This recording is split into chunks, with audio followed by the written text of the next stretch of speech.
की थी probability and statistics के ऊपर। तो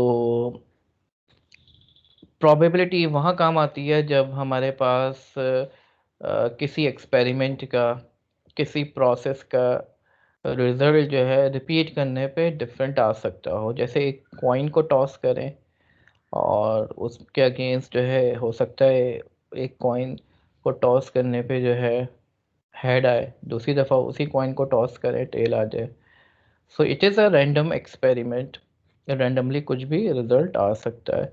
फिर हमने गुज़िश्ता क्लास में सैम्पल स्पेस पे बात की थी कि क्या पॉसिबल सैम्पल स्पेस होगा। एक कॉइन को टॉस करें, अगर एक कॉइन को जो है हवा में उछालें तो हेड आएगा या टेल आएगा, दो ही पॉसिबिलिटीज़ हैं। और दो इवेंट्स हैं, उनके बीच में अगर इंटरसेक्शन जो है नल आ रहा है तो इसका मतलब है वो म्यूचुअली एक्सक्लूसिव इवेंट है, उनमें कोई चीज़ कॉमन नहीं है।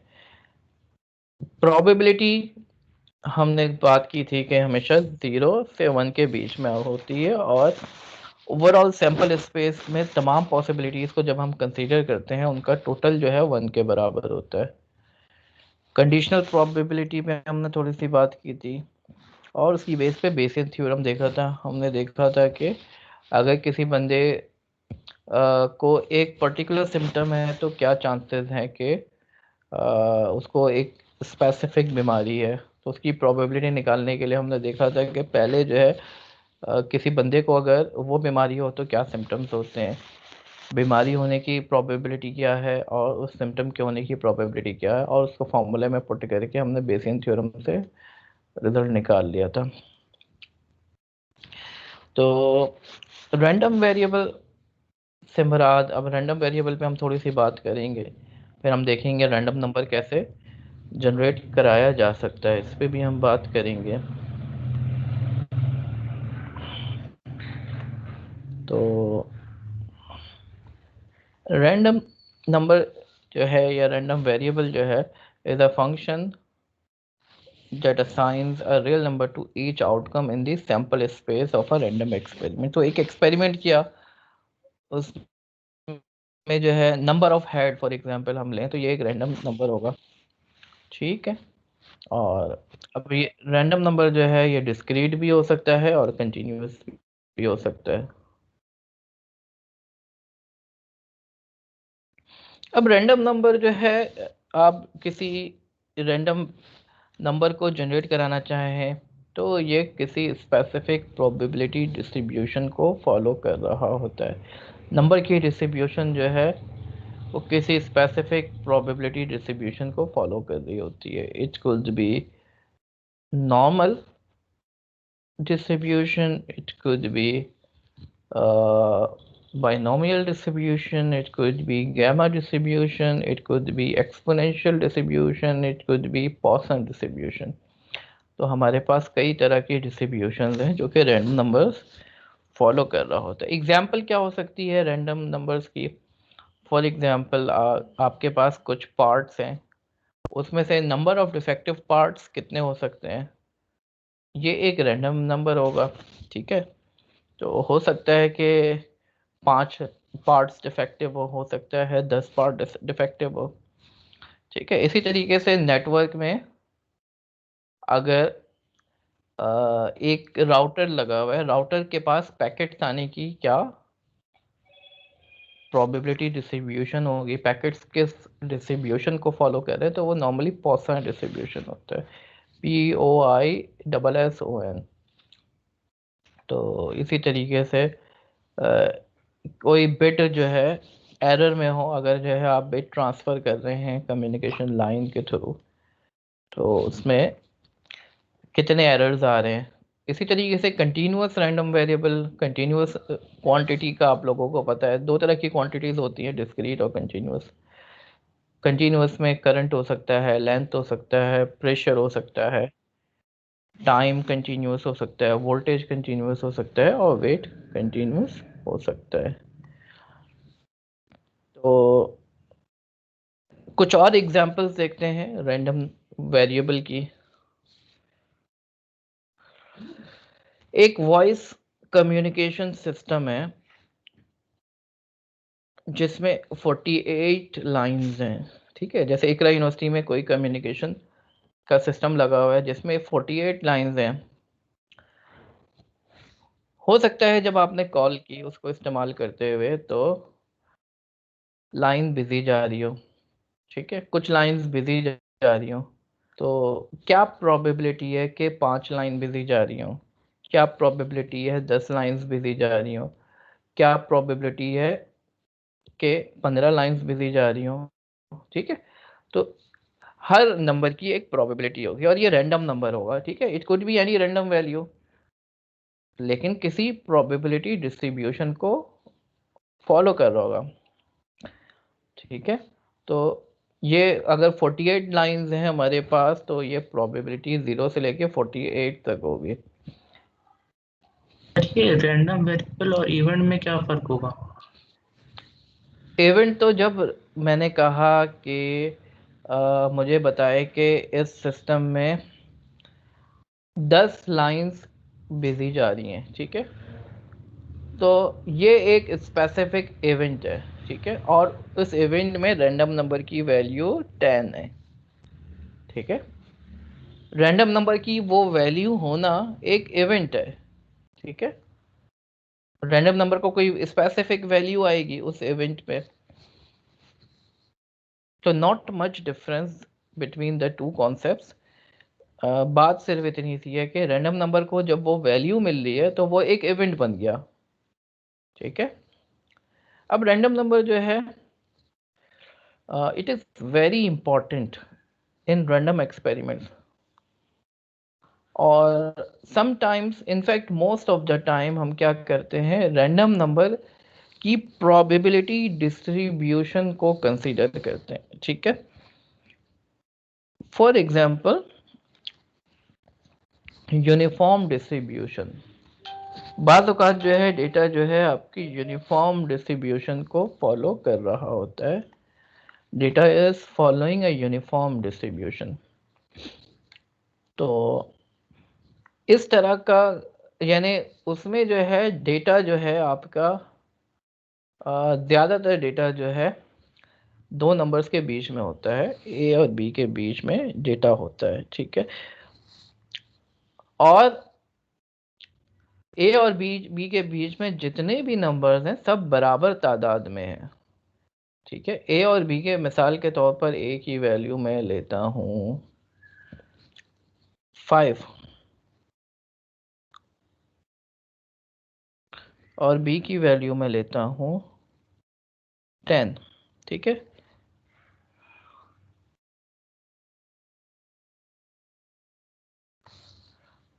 मैं कहता हूँ 5 और 10 के बीच में नंबर जनरेट कराओ, रैंडम नंबर जनरेट कराओ 5 और 10 के बीच में, ठीक है। तो 5 से कम नंबर आने की प्रोबेबिलिटी क्या होगी? 0। 5 से कम कोई नंबर नहीं होगा, मैंने बोला 5 और 10 के बीच में नंबर जनरेट कराओ, तो 5 से कम कोई भी नंबर नहीं होगा और 10 से ज़्यादा कोई भी नंबर नहीं होगा।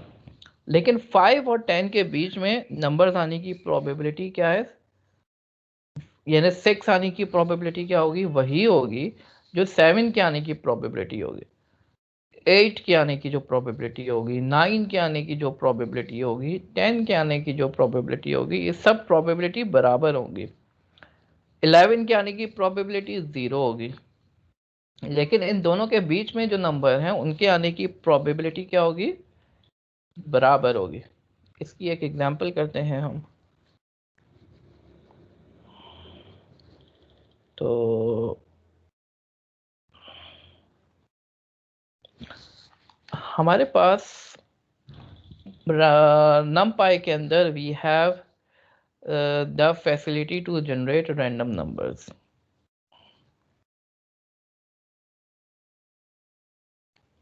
तो हम पहले numpy को इंपोर्ट कराते हैं, np डॉट रैंडम डॉट। अब देखें यहाँ पर आपके पास फैसिलिटी है मुख्तलिफ डिस्ट्रीब्यूशंस में, binomial distribution, chi square distribution, exponential distribution, gamma distribution, geometric distribution और बहुत सारी डिस्ट्रीब्यूशन है, तो अभी हमें यूनिफॉर्म चाहिए। सर ठीक ये है आप सूडो रैंडम जनरेट करवा रहे हैं नंबर्स? जी, ये सूडो रैंडम नंबर्स होंगे, बिल्कुल आप बिल्कुल सही कह रही हैं। ट्रूली रैंडम तो आप, जो हमारी कंप्यूटिंग फैसिलिटी है, नेचर ही जनरेट कर सकता है। ट्रू रैंडम हमारी कंप्यूटिंग फैसिलिटीज ऐसी नहीं है जो कि रैंडम नंबर जनरेट करें। ठीक है, राइट। तो मैं एक रैंडम नंबर जनरेट कराता हूँ। अब इसके क्या मेथड्स हैं, या मैं अगर रैंड एन करूँ तो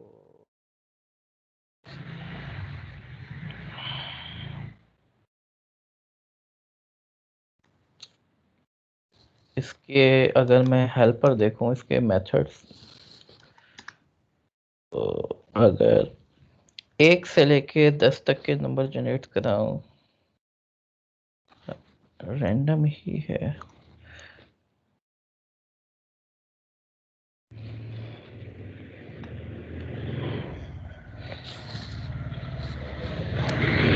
मेथड तो आप देख सकते हैं इसमें तकरीबन हर नंबर आ रहा है, हर नंबर के आने की प्रोबेबिलिटी बराबर है। ठीक है, तो इस तरीके से हमने रैंडम नंबर जनरेट कराया यूनिफॉर्म डिस्ट्रीब्यूशन को फॉलो करते हुए। अच्छा, इसमें इंटीजर भी हो सकता है आई थिंक। सर डिस्ट्रीब्यूशन थोड़ा एक्सप्लेन कर दें। डिस्ट्रीब्यूशन ये है ना कि रैंडम नंबर जो है 2 पॉइंट्स के बीच में हम जनरेट करा रहे हैं। इस लाइन को जो है अगर हम समझने की कोशिश करें तो ये कह रहा है इस दोनों पॉइंट्स के बीच में जितने भी नंबर होंगे, मिसाल के तौर पर 6, तो 6 और वाइड पे जो है प्रोबेबिलिटी है, तो 6 की प्रोबेबिलिटी वही है जो 5 की प्रोबेबिलिटी है। 7 पे जाए, 7 की भी वही प्रोबेबिलिटी है जो 6 की है। 8 के आने की प्रोबेबिलिटी क्या है, वही है जो कि 7 की है, और 9 की भी प्रोबेबिलिटी वही है। ठीक है,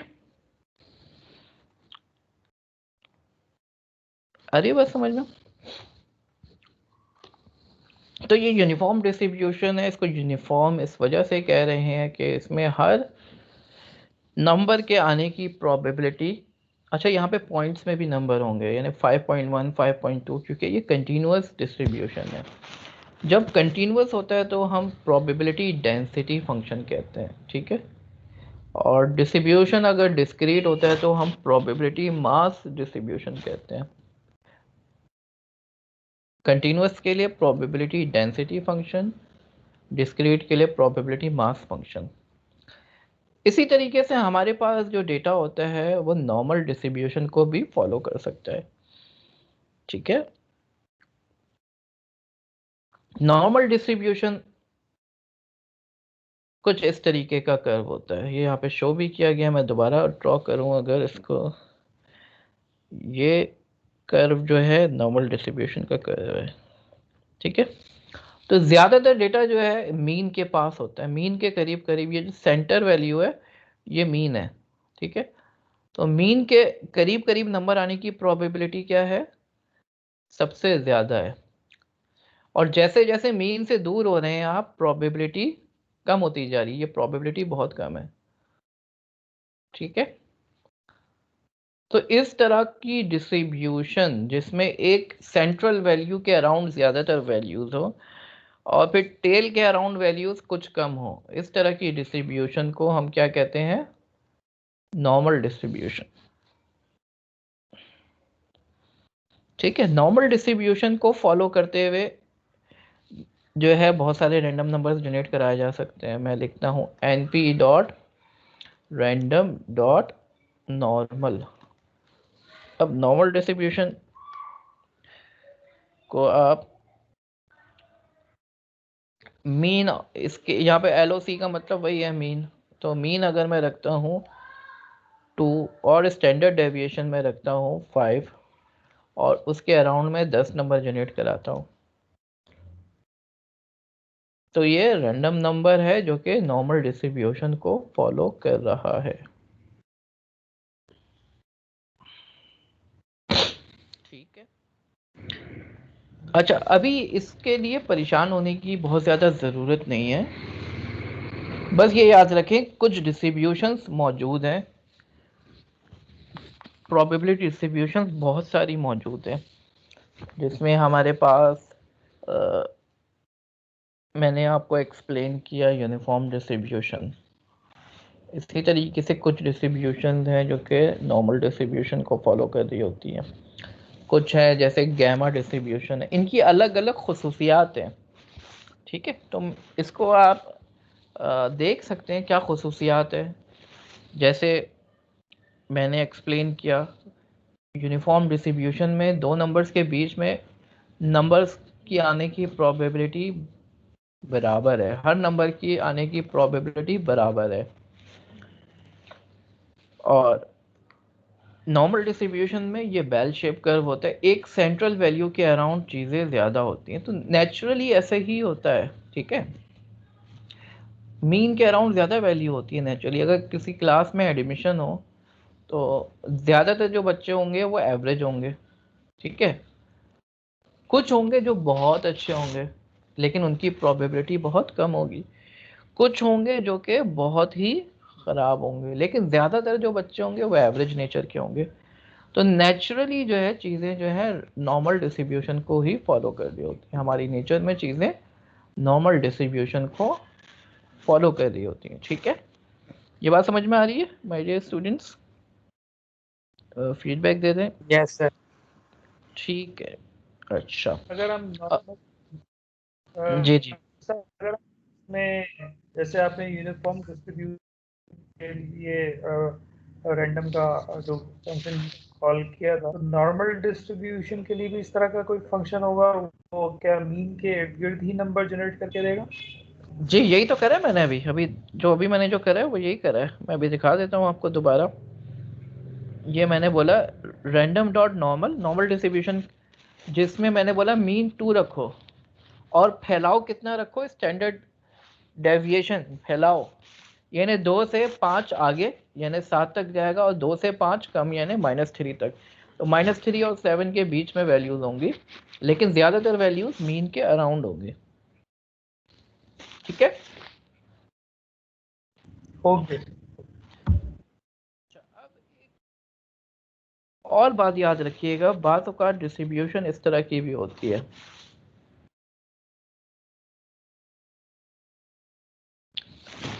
ये लेफ्ट स्क्यूड है। ठीक है, इसको कहेंगे लेफ्ट स्क्यू, और नॉर्मल डिस्ट्रीब्यूशन लेफ्ट स्क्यू है, और ये जो है राइट स्क्यू है। ठीक है, ये राइट स्क्यू है।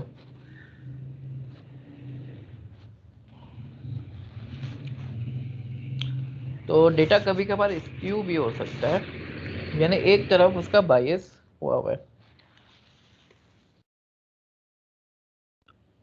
अब एक काम हम अक्सर करते हैं, हम अपने डेटा को जो है ना नॉर्मलाइज करते हैं। ठीक है, तो नॉर्मल डिस्ट्रीब्यूशन को भी नॉर्मलाइज किया जा सकता है। उसका तरीका क्या होता है, जो भी ऑब्जर्वेशन है, जैसे x के नाम से डेटा है आपका, तो आप x को क्या करोगे, उसमें से मीन को माइनस कर दोगे और इसको स्टैंडर्ड डेविएशन से डिवाइड कर दोगे।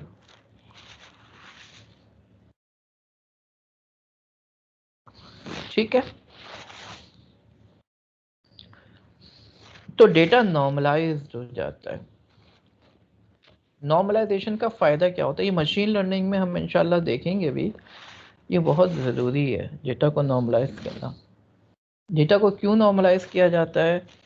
फॉर एग्जांपल, आपने किसी से सैलरी पूछी, किसी की सैलरी आ रही है 5 लाख, किसी की सैलरी 2 लाख, किसी की 50,000, किसी की 10,000।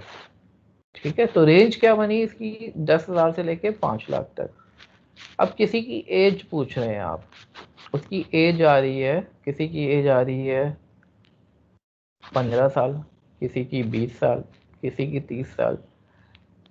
अब सैलरी जा रही है लाखों में और एज आ रही है आपकी सैकड़ों में समझ लें, ठीक है, या टेंस में आ रही है। इसी तरीके से आपने किसी से पूछा कि तुम दिन में कितने घंटे पढ़ते हो, किसी ने बोला 4 घंटे, किसी ने बोला 5, किसी ने 10 से ऊपर तो शायद ही कोई जाए, ठीक है। तो इतनी ज़्यादा वेरिएशन है आपके स्केल में, जो डेटा का स्केल है, और इन सब की बेस के ऊपर आपने डिसीजन लेना है, कोई मशीन लर्निंग में कोई प्रेडिक्शन करनी है, तो डेटा का स्केल बहुत डिफरेंट है। तो वाई नॉट डेटा को एक कॉमन स्केल पे लेके आ जाएं, ठीक है।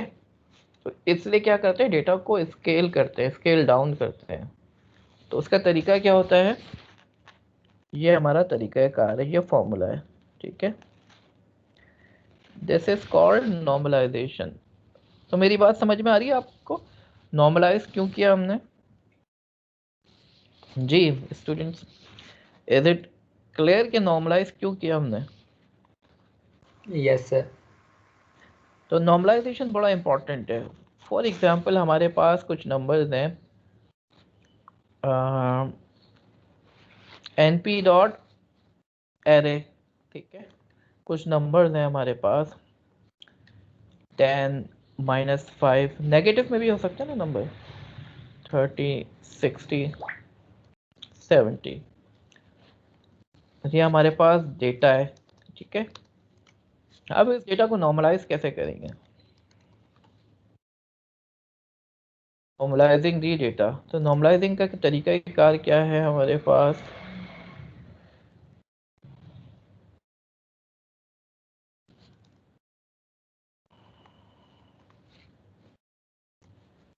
क्या तरीका कार है भाई? डेटा में से क्या माइनस करो? जी बोले। मीन। मीन माइनस करेंगे, तो मीन माइनस कर दिया, और क्या करेंगे, डिवाइड कैसे करेंगे? Standard deviation. तो इसको पूरे को डिवाइड कर देंगे डेटा डॉट स्टैंडर्ड डेविएशन, ठीक है। तो हमारे पास नॉर्मलाइज डेटा आ जाएगा, ठीक है। नॉर्मलाइज डेटा क्या आया, अगर आप देखें ये नॉर्मलाइज हो गया डेटा, ठीक है। तो ये बड़ा ज़रूरी है नॉर्मलाइज करना ना डेटा को। तो डेटा का मीन 0 हो गया यहाँ पे। नॉर्मलाइज डेटा का अगर मीन निकालें तो क्या आएगा? 0 आएगा, देख भी लेते हैं। बहुत छोटी वैल्यू आ रही है 0 के अराउंड, 10⁻⁻17, ठीक है। और स्टैंडर्ड डेविएशन क्या होगा, 1 के करीब करीब होगा, ठीक है, 1 आ रहा है। नॉर्मलाइज डेटा जो है उसकी क्या खूबी होती है कि इसका मीन 0 होता है और स्टैंडर्ड डेविएशन 1 होता है, ठीक है। Mean is 0, standard deviation is 1। Sir data की नॉर्मेलिटी को चेक करने के लिए कुछ टेस्ट भी होते हैं, जैसे कॉल्मोग्राफ सिमोनॉफ टेस्ट है, शेप्रोवेलिक टेस्ट है, तो उससे भी हम कर सकते हैं चेक। वो चेक कर सकते हैं, टेस्टिंग की टेक्निक्स हैं बहुत सारी, बिल्कुल सही है, लेकिन वो स्टैटिस्टिकल टेक्निक्स हैं, वो बहुत ज़्यादा मशीन लर्निंग में इस्तेमाल नहीं करते हैं। हमारा काम प्रेडिक्शन करना है, डेटा में से कोई रिलेशन फाइंड नहीं करना है हमने, ठीक है। तो प्रेडिक्शन में इतना ज़्यादा यूज़ नहीं करते हूँ टेस्ट को। Right sir. सर ये डेटा को प्लॉट करके देखेंगे तो डेटा को नॉर्मलाइज करने से क्या फर्क पड़ेगा? नॉर्मलाइज करने से सिर्फ उसका डेटा की शेप वही रहेगी, ठीक है। अगर मैं इसको आपको करके दिखाऊं, प्लॉट करके, शेप वही रहेगी डेटा की, लेकिन जो है स्केल चेंज हो जाएगा। स्केल डाउन कर दिया ना हमने इसको। तो अगर मैं इसको प्लॉट करूं, import matplotlib डॉट पाई प्लॉट splt, ठीक है, plt डॉट प्लॉट करूं अगर मैं, यह हमारा नॉर्मलाइज डेटा, पहले डेटा को प्लॉट कर लेते हैं और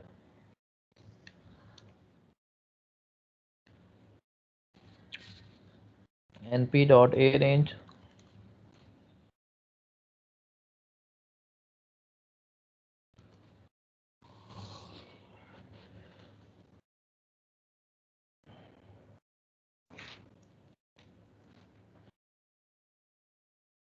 तो ये डेटा आ रहा है आपका 0 से लेके 70 तक। और अगर मैं इसको नॉर्मलाइज डेटा को प्लॉट करूं तो मोर और लेस यही शेप बननी चाहिए।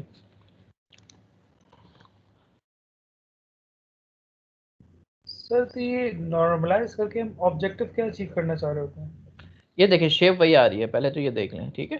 सिर्फ फर्क क्या पड़ा है, ये जो है स्केल डाउन हो गया। ऑब्जेक्टिव ये अचीव करना है, मैंने बताया ना कि डेटा में आपके पास एक फीचर नहीं होता, मशीन लर्निंग में कई फीचर्स होते हैं। तो कोई फीचर जो है इन्फ्लुएंस ज़्यादा कर जाए, ऐसा भी हो सकता है ना। किसी फीचर का ज़्यादा इन्फ्लुएंस, सैलरी लाखों में आ रही है तो वो बहुत ज़्यादा इन्फ्लुएंस कर जाए, और एज जो है, हर फीचर का इन्फ्लुएंस बराबर होना चाहिए, ठीक है, आइडियली। तो इस वजह से इसको नॉर्मलाइज किया जाता है, पहली बात तो ये। दूसरी बात ये कि जब आपके पास बड़ी वैल्यूज आ रही होती है ना, तो आप इसमें डेरिवेटिव निकाल रहे होते हैं, तो डेरिवेटिव या ग्रेडियंट जो है वो बहुत ज़्यादा फ्लक्चुएट होता है, ठीक है। तो नॉर्मलाइज करने से क्या होता है, वो फ्लक्चुएशन कम हो जाती है जी। सर अगर हमने किसी एक फीचर को ज़्यादा वैल्यू देनी हो, इम्पोर्टेंस अगर ज़्यादा देनी हो, तो हम वो भी कर सकते हैं, क्योंकि अब वो अगर मशीन हम लर्निंग, जी जी, वो मशीन लर्निंग खुद करेगा, वो देखेगा कि जो है मिसाल के तौर पर किसी फीचर को ज़्यादा वैल्यू देनी है तो उसका वेट बढ़ाएगा वो, ठीक है। जब हम न्यूरल नेटवर्क पढ़ेंगे वो वेट खुद ही कैलकुलेट करेगा, ठीक है। ठीक है सर, थैंक यू। सर इसमें अगर आउटलायर होगा तो उस पर कोई फर्क पड़ेगा? आउटलायर भी स्केल डाउन हो जाएगा, ठीक है। आउटलायर तो पहले ही आप निकाल देते हैं ना प्री प्रोसेसिंग में, ठीक है।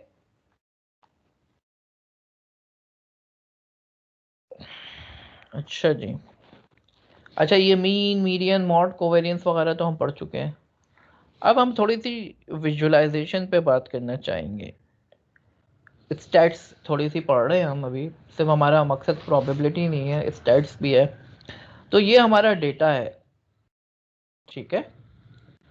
पहला प्लॉट जो हम देखने जा रहे हैं, स्टेम और लीफ प्लॉट। स्टेम और लीफ प्लॉट में क्या करते हैं हम, जैसे 7 10 जो है ना, 10 या 100 भी ले सकते हैं, कोई मसला नहीं है। तो जैसे ये मैंने लिखा 7, अब 7 के मतलब हो गया 70 की सीरीज में जो नंबर है वो मैं यहाँ पे लिखूंगा, 6 है सिर्फ, ठीक है।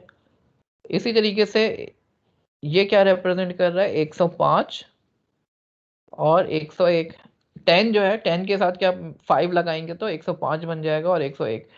कितने नंबर्स हैं इस रेंज में, 2 नंबर है, फ्रीक्वेंसी में 2 नंबर लिख दिया। और कौन कौन से नंबर हैं, 121 है, 121, 120, 123, 3 नंबर्स हैं, ठीक है। तो ये स्टेम और लीफ प्लॉट है। तो डेटा की अंडरस्टैंडिंग के लिए इसको इस्तेमाल किया जा सकता है, ठीक है। हिस्टोग्राम, हिस्टोग्राम क्या होता है, ये बता रहा होता है जो डेटा है उसकी फ्रीक्वेंसी, इस रेंज में कितना डेटा है, इस रेंज में कितना डेटा है, इस रेंज में कितना डेटा है, यानी 70 से लेके 90 तक के कितने नंबर्स हैं, ठीक है। 90 से लेके 110 तक कितने नंबर हैं, 110 से लेके 130 तक कितने नंबर हैं, 130 से 150 तक कितने नंबर हैं, 150 से लेके 170 तक कितने नंबर हैं, 170 से 190 तक कितने नंबर हैं, 190 से 210 तक कितने नंबर हैं। और ना सिर्फ ये फ्रीक्वेंसी आप लें, आप रिलेटिव फ्रीक्वेंसी भी ले सकते हैं, ठीक है, परसेंटेज वाइज देखना चाह रहे हैं। तो ये हिस्टोग्राम है। तो हिस्टोग्राम बहुत सिंपल सी चीज़ है, आप लोगों ने देखा हुआ भी होगा पहले, ये किसी हो सकता है किसी के लिए नया हो, तो मैं आप लोगों को थोड़ा सा इसकी डेमोन्स्ट्रेशन भी दे देता हूँ। देखिए मैटप्लॉटलिब जो है एक लाइब्रेरी है पाइथन की। इसको लोड करने का क्या तरीका है, इम्पोर्ट matplotlib.pyplot as plt।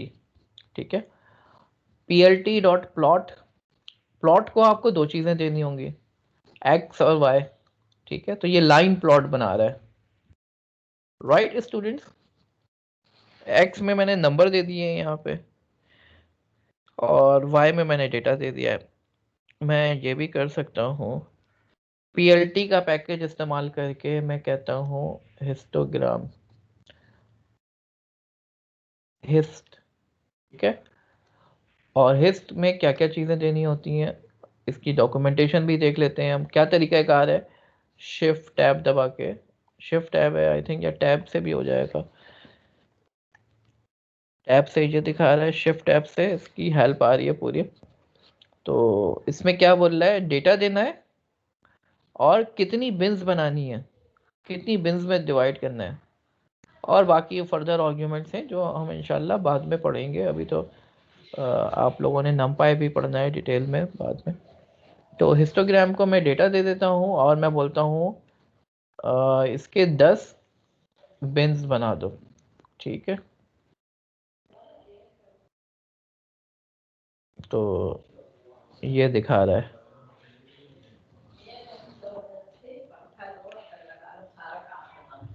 ठीक है, तो 0 के अराउंड कितनी वैल्यू है, एक वैल्यू है, और 10 से लेके 20 तक के कितनी वैल्यूज़ हैं, 20 से लेके 30 तक के कितनी वैल्यूज़ हैं, 0 से लेके ये आई थिंक 55 से 65 तक, और 65 से 70 तक बराबर बराबर बिन्स बनाई है इसने ना।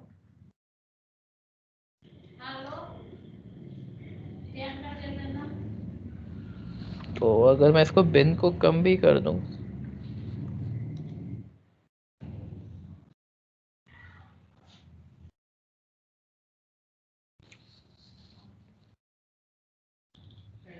तो ये हमारा हिस्टोग्राम है। यानी इस डेटा को, इस डेटा में अगर आप देखें हमारे पास 10, -5, 20, 30, 60, 70, यानी -5 से लेके 70 तक के आपका डेटा है। तो इसको अगर हम मैनुअली करते तो हम क्या करते, हम देखते हैं कि डेटा जो है वो कितना फैला हुआ है, 70 से लेके -5 तक, यानी 75, और इसको 10 से डिवाइड करें, 5 से, अभी हमने 5 से किया तो 15 की वेट की एक बिन होगी। एक बिन कितने वेट की होगी, कितनी चौड़ाई की होगी, 15 की। तो पहली बिन होगी -5 से लेके +10 तक, दूसरी बिन होगी 11 से लेके 25 तक, तीसरी बिन होगी 26 से लेके 40 तक, चौथी बिन होगी 40 से लेके 55 तक, और पांचवी बिन होगी 55 से लेके 70 तक। ठीक है, तो 15-15 के गैप से बिन्स बन जाएंगी बराबर। अगर डिस्ट्रीब्यूट करें आप -5 से लेके 70 तक, ये 75 फैलाव है इसका, इसको जो है 5 हिस्सों में तोड़ना है, तो 15-15 के गैप से तोड़ेंगे तो तकरीबन इसने यही किया है। ठीक है स्टूडेंट्स, समझ में आ रहा है।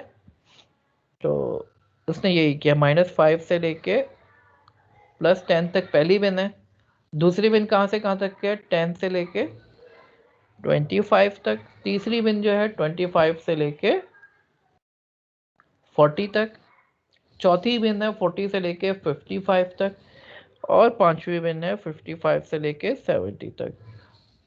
और एक्सीडेंटली 40 से लेके 55 तक कोई नंबर नहीं है। जी कोई क्वेश्चन? जी सर बिन से मुराद रेंज है क्या नंबर्स की? जी जी बिल्कुल, बिन से मुराद यहाँ पे रेंज है। ठीक है, जी सर। तो ये हमारा हिस्टोग्राम हो गया। बॉक्स प्लॉट इसी तरीके से एक और डेटा विजुअलाइजेशन का टूल है। बॉक्स प्लॉट में हम क्या देखते हैं, बॉक्स प्लॉट में आपको सबसे पहले जो है डेटा का मीडियन नज़र आ रहा होता है, जिसको सेकंड क्वार्टाइल भी कहा जाता है। मीडियन, सेंटर वैल्यू, मीडियन हम निकाल चुके हैं पहले, फर्स्ट क्वार्टाइल और थर्ड क्वार्टाइल, और उसके अलावा आउटलायर्स। ठीक है, आउटलायर वो डेटा जो कि रेंज से बाहर हो। तो फॉर एग्जांपल हमारे पास यही डेटा जो है, हम इसका बॉक्स प्लॉट बनाते हैं। बॉक्स प्लॉट, तो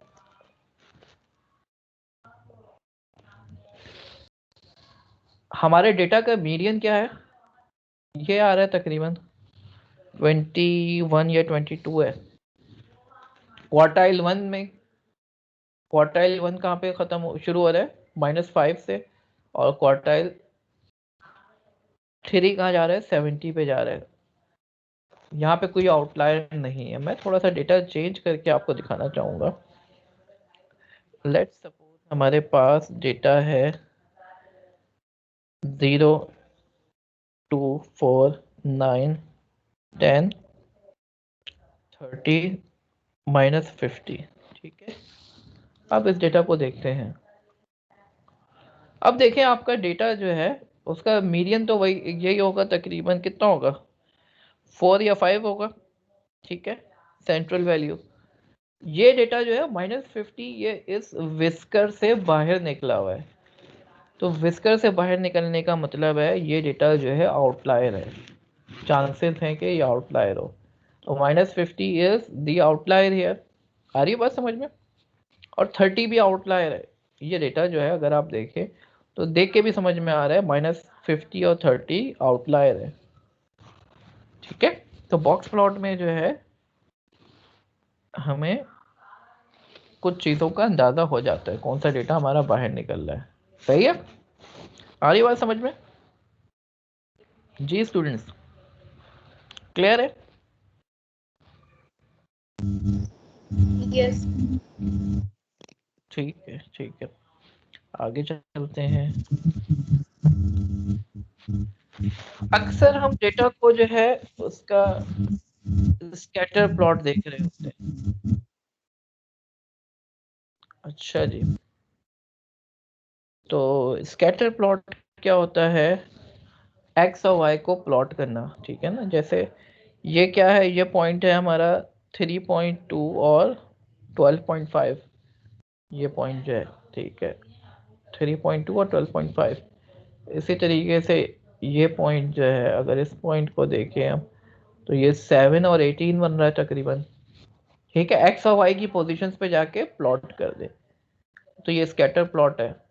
स्कैटर प्लॉट कैसे कर सकते हैं, लेट्स सपोज मेरे पास है डेटा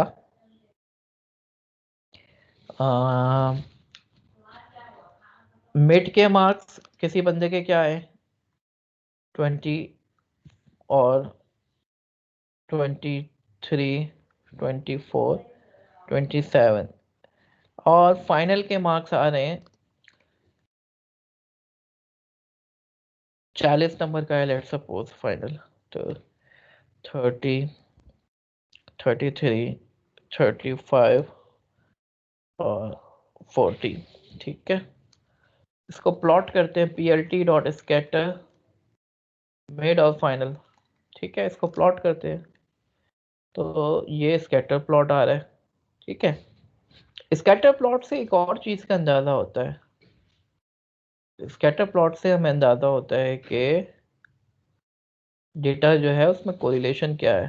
ठीक है, एक्स बढ़ा रहे हैं तो वाई भी बढ़ रहा है, तो ये पॉजिटिव कोरिलेशन है। एक्स बढ़ाएं वाई कम हो तो नेगेटिव कोरिलेशन। ठीक है, और पॉइंट्स बढ़ा लें अगर,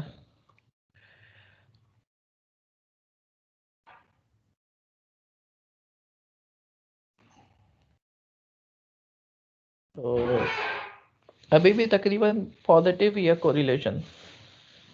अगर ये फैला हुआ हो ना चारों तरफ, तो ये कोरिलेशन 0 है, और अगर यूं बन रहा हो तो ये कोरिलेशन पॉजिटिव है। ये मेरा कर्सर नजर आ रहा होगा आपको, डायगोनली बन रहा है यूँ इस तरीके से 45 डिग्री पे, तो ये जो है पॉजिटिव कोरिलेशन, और अगर 135 बन रहा है तो ये नेगेटिव कोरिलेशन को, यूँ एंगल बन रहा है डेटा का तो नेगेटिव कोरिलेशन को शो कर रहा है। एक्स बढ़ा रहे हैं तो वाई कम हो रहा है। ठीक है, तो ये स्कैटर प्लॉट हो गया। यहाँ तक की बात समझ में आ गई स्टूडेंट्स कि हमने जो है थोड़ा सा प्रैक्टिकली भी देखा प्लॉट करके। सर नेगेटिव की भी एक एग्जांपल दे दो। नेगेटिव की एग्जांपल दे दूं, चलें अभी देख लेते हैं। तो लेट्स सपोज मैं कहता हूँ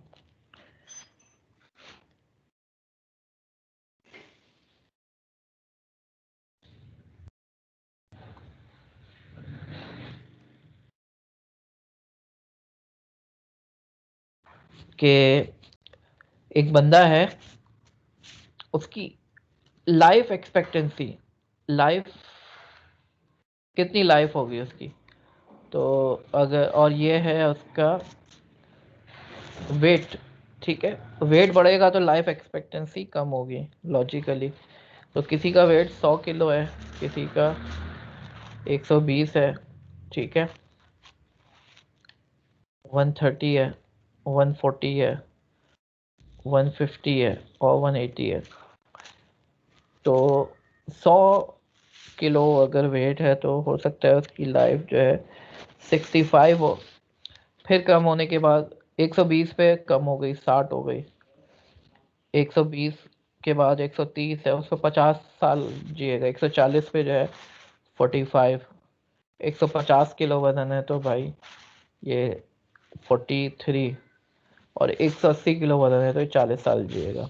ठीक है, तो इसको प्लॉट करते हैं हम, लाइफ और वेट को हम x लेते हैं, लाइफ को हम y लेते हैं, क्योंकि वेट डिपेंड कर रहा है। तो ये देख रहे हैं आप किस तरह का आ रहा है, ये 135 डिग्री पे इसका स्लोप बन रहा है।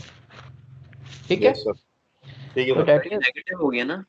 ये नेगेटिव हो गया, एक बढ़ा रहे हैं तो दूसरा कम हो रहा है, वेट बढ़ेगा तो जिंदगी कम होती जाएगी। ठीक है, तो दैट इज नेगेटिव कोरिलेशन। ठीक है, तो यहाँ तक के बात क्लियर है, तो हम आगे चलते हैं थोड़ा सा जो है, हम अब मशीन लर्निंग पे आ जाते हैं। हमने अल्हम्दुलिल्लाह काफ़ी हद तक डेटा मैथमेटिक्स कवर कर ली है, अब हम डेटा साइंस स्टार्ट करने जा रहे हैं। मशीन लर्निंग, डेटा साइंस, हम थोड़ी सी थ्योरी पढ़ेंगे।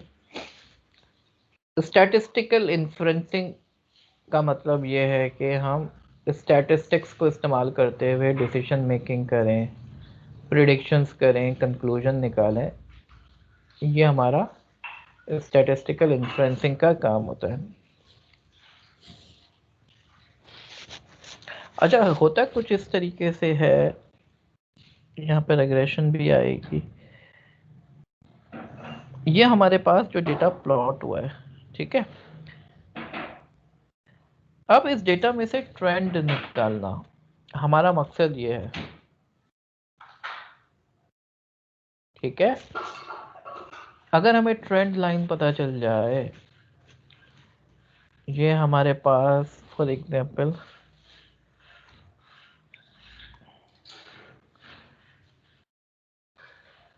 ये कुछ डेटा है, ठीक है, तो थोड़ा सा मैं बोल्ड कर देता हूँ।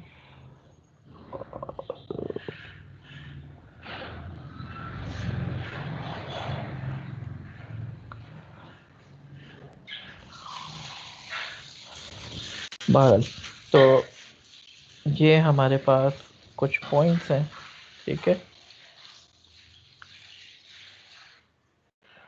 these are some points, और इन पॉइंट्स को इस्तेमाल करते हुए हमने, ये हमें कहीं से डेटा मिल गया कि एक बंदा था, उसकी एज कितनी रही और उसका वेट कितना था। ठीक है, वेट और एज का हमें फॉर्चुनेटली कहीं से डेटा मिल गया। अब हम इसको इस्तेमाल करते हुए अगर प्रेडिक्शन करना चाहें कि भाई एक बंदा है, उसका वजन इतना है अभी, तो उसकी एज कितनी होगी, एक्सपेक्टेड एज, लाइफ कितनी होगी एक्सपेक्टेड, और उसको अपनी ज़िंदगी को इम्प्रूव करना है तो अपना वेट कम करना चाहिए। तो हम क्या कर सकते हैं, हम इस डेटा को मॉडल करने के लिए एक ऐसी लाइन जो कि इन तमाम पॉइंट्स को बेस्ट डिस्क्राइब कर रही हो। ठीक है, ये लाइन होगी जो ट्रेंड को, कोशिश ये होनी चाहिए कि ये एरर कहलाएगा। ठीक है ना, ये लाइन जो है पॉइंट से कितना दूर है ये एरर होगा, समझ रहे? और ये एरर क्या होना चाहिए, कम से कम होना चाहिए। लाइन जो है पॉइंट से करीब होनी चाहिए क्योंकि पॉइंट को रिप्रेजेंट कर रही है, पॉइंट की बेस के ऊपर जो है लाइन बनी है। लेकिन मसला सिर्फ इतना है कि हम अगर लाइन बना रहे हैं तो हम हर पॉइंट को टच नहीं कर सकते। ठीक है, तो हमें एक बैलेंस लाना होगा ना, एक ऐसी लाइन हो जो कि तमाम पॉइंट से करीब करीब हो। ठीक है, ऑब्वियसली हम ये नहीं कर सकते कि अगर हम एक पॉइंट से उसको करीब ले जाने की कोशिश करें तो हो सकता है कि वो दूसरे पॉइंट से दूर हो जाए। तो बैलेंस रखना होगा हमें, एक ऐसी लाइन ढूंढे जो कि तमाम लाइन से बराबर गुजर रही हो। तो इसको क्या कहेंगे, लीस्ट स्क्वायर लाइन कहेंगे। आ रही है बात समझ में students? Are you getting my point? जी, सर ये एरर कम से कम होना चाहिए। ये एरर कम से कम होना चाहिए ना, मशीन लर्निंग का मकसद ही यही है। हमें क्या करना है, एरर कम से कम हो। अगर एरर ज्यादा, अब यहाँ पे एक चीज और है, इसको हम इस तरीके से भी कर सकते हैं कि मेरे पास मकान की कीमत है और कवर्ड एरिया है। ठीक है, कवर्ड एरिया और कीमत, मकान की कीमत क्या है, प्राइस। ठीक है, अब आप क्या चाहोगे, मेरा जो सॉफ्टवेयर है वो जब इसको इस्तेमाल करें हम तो कम से कम गलतियां करें, यही चाहेंगे ना। हम ऐसा तो नहीं चाहेंगे ना कि मकान की कीमत 1 लाख है, $1 लाख है और आपका सॉफ्टवेयर कह रहा है $1,10,000, तो एरर कितना हो गया, $10,000 का। ठीक है, $10,000 और एक मकान की कीमत है $80,000 और मशीन ने प्रेडिक्शन की 70,000, तो अब एरर कितना हुआ, 10,000 कम, 10,000 माइनस 10 हुआ। -10 हुआ तो भाई टोटल एरर कितना हुआ, 20,000 टोटल 20 हुआ या 0 हुआ, 0 हो गया, माइनस यस 0 हो गया। आप क्या करें, 0 होना चाहिए उसूलन, एरर तो एरर होता है। तो एरर आता है ना, 0 पॉइंट समथिंग का तो होता है एरर। 0. नहीं वो तो ठीक है आपकी बात, लेकिन क्या एक बंदे ने गलती की इम्तिहान में, हाँ माइक बंद कर दे, मैं उसी पे आ रहा हूँ। एक बंदे से इम्तिहान में पूछा क्वेश्चन का आंसर, उसने जो है 10 वैल्यू ज़्यादा बता दी और दूसरे सवाल में 10 वैल्यू कम बता दी, तो इसका मतलब ये थोड़ी है कि उसकी गलतियां जो है 0 हो गई, उसकी गलती तो 20 हुई। तो इसलिए हम क्या करते हैं, या तो एब्सोल्यूट एरर निकालें, लेकिन हम क्या करते हैं मीन स्क्वायर एरर लेते हैं। मीन स्क्वायर एरर यानी हम क्या करते हैं, स्क्वायर कर देते हैं एरर का। स्क्वायर करने से क्या होता है, नेगेटिव भी पॉजिटिव हो जाता है। ठीक है, आ रही बात समझ में? अब स्क्वायर क्यों करते हैं, मैंने आपको बताया था मॉड्यूलस जो है वो डिफरेंशिएबल नहीं होता। ठीक है, मैंने आपको बताया था, आपको पहली क्लास में याद हो, नहीं याद है तो आप जाके उसकी वीडियो देख लीजिएगा। तो यहाँ पे जब कॉर्नर पॉइंट आता है तो ये डिफरेंशिएबल नहीं रहता, इस वजह से हम एब्सोल्यूट नहीं लेते हैं। एब्सोल्यूट का जो कर्व है वो डिफरेंशिएबल नहीं है, तो हम क्या लेते हैं, स्क्वायर लेते हैं। ये इस तरह का कर्व बनेगा। ठीक है, क्योंकि डेरिवेटिव का बड़ा इंपॉर्टेंट काम है इसमें ना, डेरिवेटिव निकलना ज़रूरी है। तो हम क्या निकालते हैं, एरर जो है उसका स्क्वायर कर लेते हैं। तो एरर का स्क्वायर करने से क्या होता है कि नेगेटिव वैल्यू भी पॉजिटिव हो जाती है, क्योंकि एरर पॉजिटिव हो या नेगेटिव हो भाई, एरर तो एरर है, ठीक है। तो एरर तो ऐड होना चाहिए, माइनस में हो या प्लस में हो, ऐड होना चाहिए। हम एब्सोल्यूट निकाल सकते थे, लेकिन मैंने बताया एब्सोल्यूट पे फिर दूसरे मसले आ जाते हैं। तो हम क्या करते हैं, स्क्वायर करते हैं और फिर उसका एवरेज या मीन निकाल लेते हैं, ठीक है। ये बात समझ में आ गई स्टूडेंट्स, क्लियर है? यस। अब एक चीज और समझना जरूरी है, ये जो टेक्निक है इसको हम क्या कहते हैं, रिग्रेशन, लीनियर रिग्रेशन। इस वजह से कहते हैं क्योंकि हम लाइन के थ्रू कर रहे हैं। इसको क्या कहते हैं, रिग्रेशन।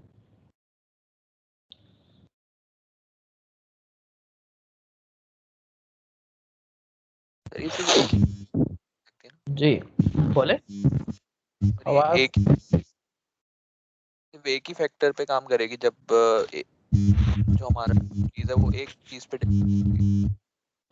हाँ, ये हमें प्रेडिक्ट तो एक ही चीज करनी है ना, एरिया की बेस के ऊपर प्राइस। जरूरी नहीं है एरिया, और भी हो सकते हैं ना फैक्टर्स, उसकी बेस पे भी कर सकते हैं प्रेडिक्शन, ठीक है पे नहीं करता काम, ठीक है जी। कई फीचर्स हो सकते हैं जिसकी बेस के ऊपर काम करेगा, ठीक है। अभी हम आएंगे उसके ऊपर इंशाल्लाह। तो ये रिग्रेशन कहलाता है। ये बात समझ में आई? अब रिग्रेशन में जो है हम कर क्या रहे हैं, यहाँ पे हम दो या दो से ज्यादा वेरिएबल्स के बीच में रिलेशन फाइंड करने की कोशिश कर रहे हैं, ठीक है। इसको रिग्रेशन एनालिसिस कह लें आप। तो ये तमाम टेक्निक्स हैं स्टैटिस्टिक्स की, जिसको इस्तेमाल करके हम कई वेरिएबल्स के बीच में रिलेशनशिप फाइंड करने की कोशिश करते हैं। हमें पता है कि लॉजिस्टिक भी यूज करते हैं हम, लॉजिस्टिक रिग्रेशन। लॉजिस्टिक पे आएंगे अभी हम, अगला टॉपिक हमारा यही है, ठीक है। तो हमें पता है लाइन की इक्वेशन क्या होती है भाई, याद है ना, पढ़ा है हमने, पहली क्लास में पढ़ा है, y is equal to mx plus b, ठीक है। mx प्लस बी, अब m कह लो, ये तो कांस्टेंट है ना, m तो हम मशहूर नाम पड़ गया इसका, इसको हम चाहे तो बीटा कह लें, ठीक है। Beta naught beta one, b की जगह पे बीटा कह लें, बीटा नॉट कह लें।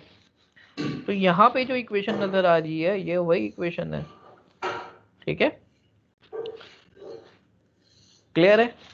और क्योंकि उसमें थोड़ा सा एरर आएगा तो हम इसको ईटा कह दें, ये थोड़े से एरर को रिप्रेजेंट कर रहा है।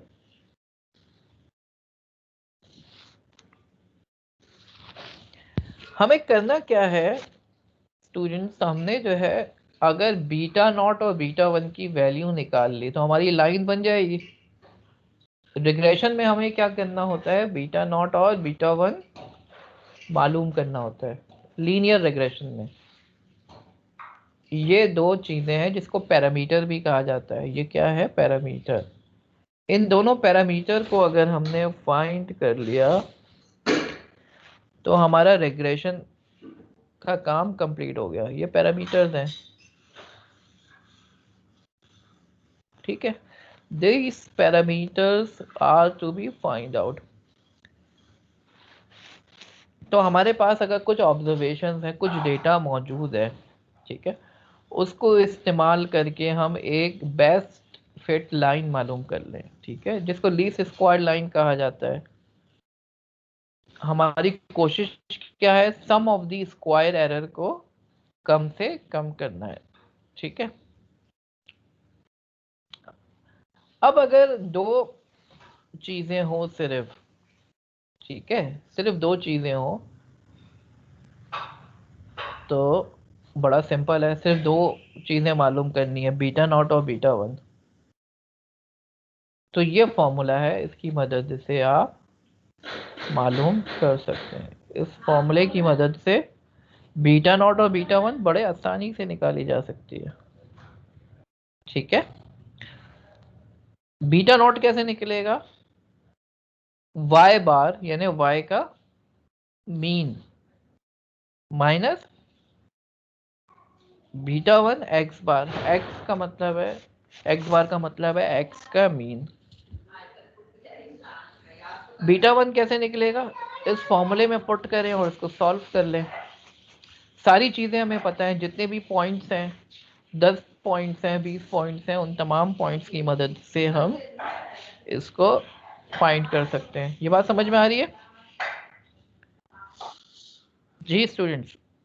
ये फॉर्मूला है सिंपल। ये फॉर्मूला कैसे आया इसको आप जो किसी भी स्टैटिस्टिक्स की बुक में देख सकते हैं। तो अगर मैं आपको कुछ दिखाता भी हूँ चीज़ें इस तरीके की, लीस्ट स्क्वायर लाइन, बहुत सारे फार्मूलाज होते हैं तो कोई सा भी यूज कर सकते हैं। फॉर्मूला एक ही है, वो मुख्तलिफ तरीकों से लिखा जाता है। यस रेग्रेशन लाइन कैलकुलेटर, तो ये कैलकुलेटर है। फॉर एग्जांपल मैं x की वैल्यू डालना चाहूँ, मैं कहता हूँ 1 2 3 4 7 9 -10, ठीक है। y की वैल्यू मैं देता हूँ 10 20 35 60 90 -5, ठीक है। ये पॉइंट्स हैं और फॉर्मूला जो है रिग्रेशन की इक्वेशन मैंने बोला फाइंड करिए, मैंने पॉइंट डाले, ठीक है। और इस फॉर्मूले को आप खुद भी अप्लाई कर सकते हैं। It is not a difficult formula, बहुत सिंपल सा फॉर्मूला है। इस फॉर्मूले को अप्लाई करके आप लीस्ट स्क्वायर लाइन फाइंड कर सकते हैं, ठीक है। तो ये लाइन भी इसने प्लॉट भी कर दी और ये फाइंड भी कर दी, ठीक है। आप देख रहे हैं ये इक्वेशन आ रही है हमारे पास, ये इक्वेशन बनी, राइट। आ रही बात समझ में? ये इक्वेशन आ गई रिग्रेशन की ना। तो ये समझ में आया रिग्रेशन क्या है? सर ये थोड़ा रिपीट कर दें, लीस्ट स्क्वायर और लीनियर रिग्रेशन सही समझ में नहीं आया। अच्छा देखिए, बहुत सिंपल सी चीज़ है। मैंने बताया रिग्रेशन का मतलब क्या है। बहुत सारे पॉइंट्स हैं, उस पॉइंट को इस्तेमाल करते हुए हम अगर लीनियर ट्रेंड फाइंड कर लें, एक लाइन फाइंड कर लें हम, अब उस लाइन को फाइंड करने से हमें फ़ायदा क्या होगा। हमारे पास कोई ऐसा पॉइंट आया जो पहले से नहीं था, लेकिन क्योंकि हमारे पास लाइन मौजूद है, ट्रेंड मौजूद है, तो हम बता सकेंगे उस लाइन की मदद से कि उसमें अगर x की वैल्यू ये है तो y की वैल्यू क्या होगी। कि एक मकान है जिसकी कीमत, जिसका एरिया जो है 400 गज है। अब 400 गज का डेटा हमारे पास नहीं है, लेकिन हमें पता है कि 100 गज का इतना है, 200 गज की इतनी कीमत है, 300 गज की इतनी है, तो 400 गज की क्या होगी, ठीक है।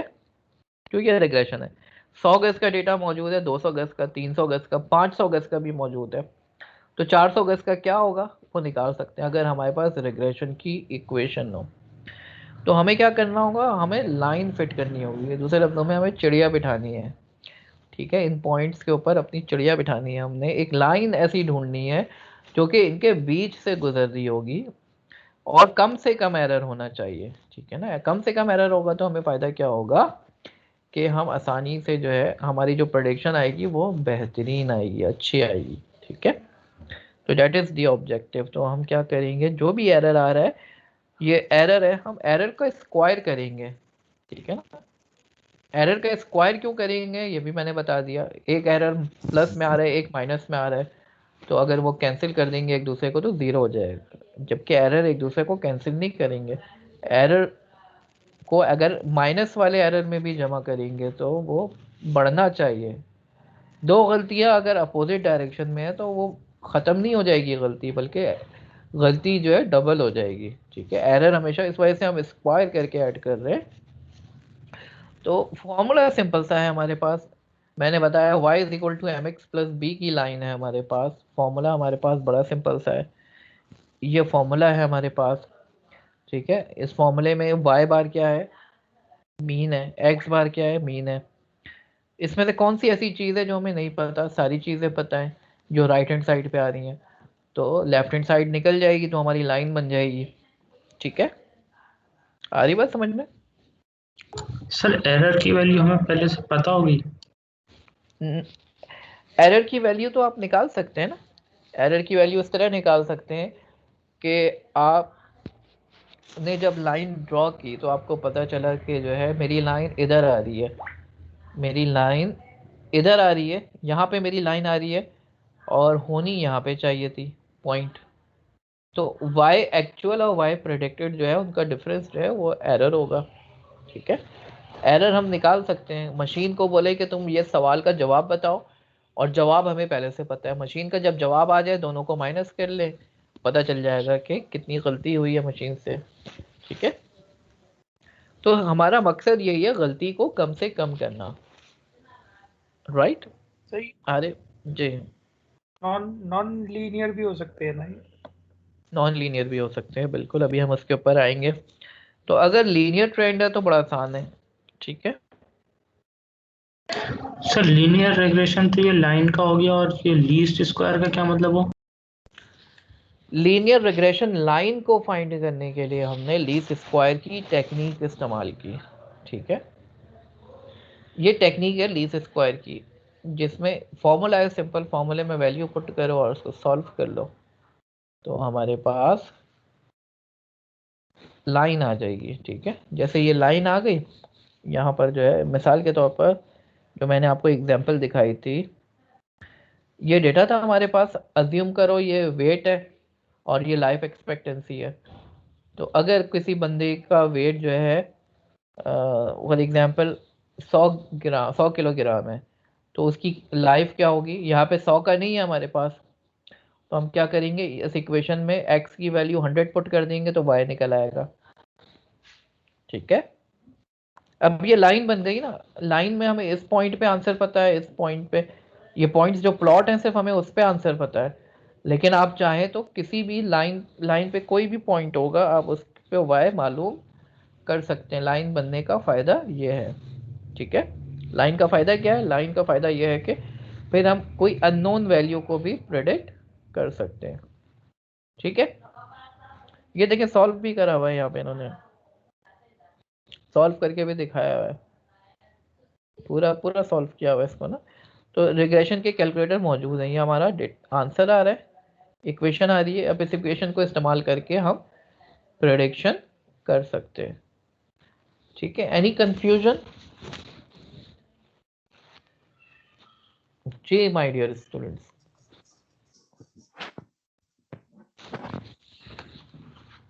कोई कंफ्यूजन नहीं है, आगे चले? जी सर, आगे चल। तो ये देखिए ना, हमारे पास जो लाइन बनी है, लाइन से जो डेविएशन है, ये लाइन से जितना दूर होगा ये उतना ज़्यादा एरर होगा। टोटल एरर निकाल के हम मालूम कर सकते हैं कि हमारी लाइन कितनी अच्छी बनी है, ये एरर से पता चलेगी। ठीक है, अब बाज़ औक़ात आपका डेटा ऐसा होता है उसमें लाइन काम नहीं करेगी। ठीक है, फिर हमें कर्व मालूम करना पड़ेगा। जैसे मैं अगर दिखाऊं आपको,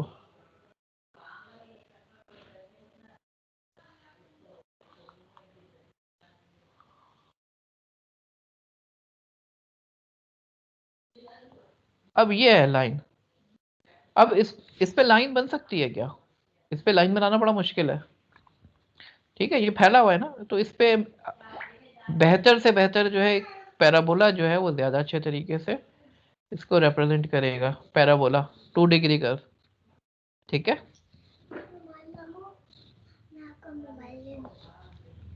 ये पैराबोला ज़्यादा अच्छा रिप्रेजेंट करेगा।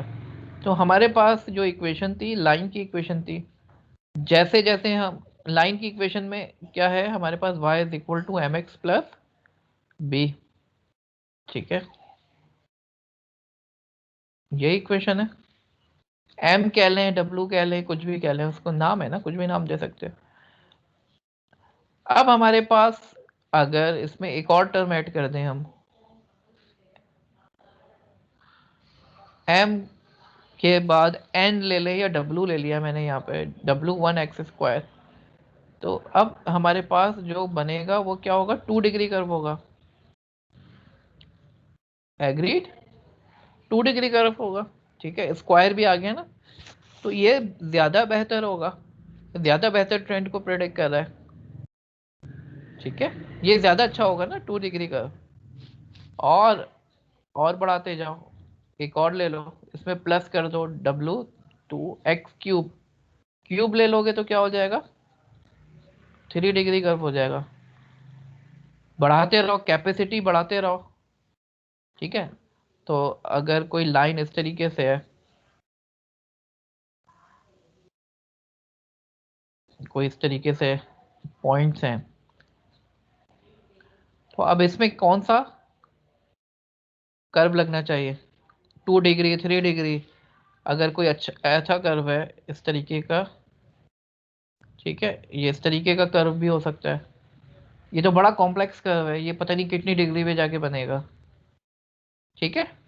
तो पावर बढ़ाते रहे अगर, तो नंबर ऑफ पैरामीटर्स भी बढ़ रहे हैं हमारे, कैपेसिटी बढ़ रही है, ठीक है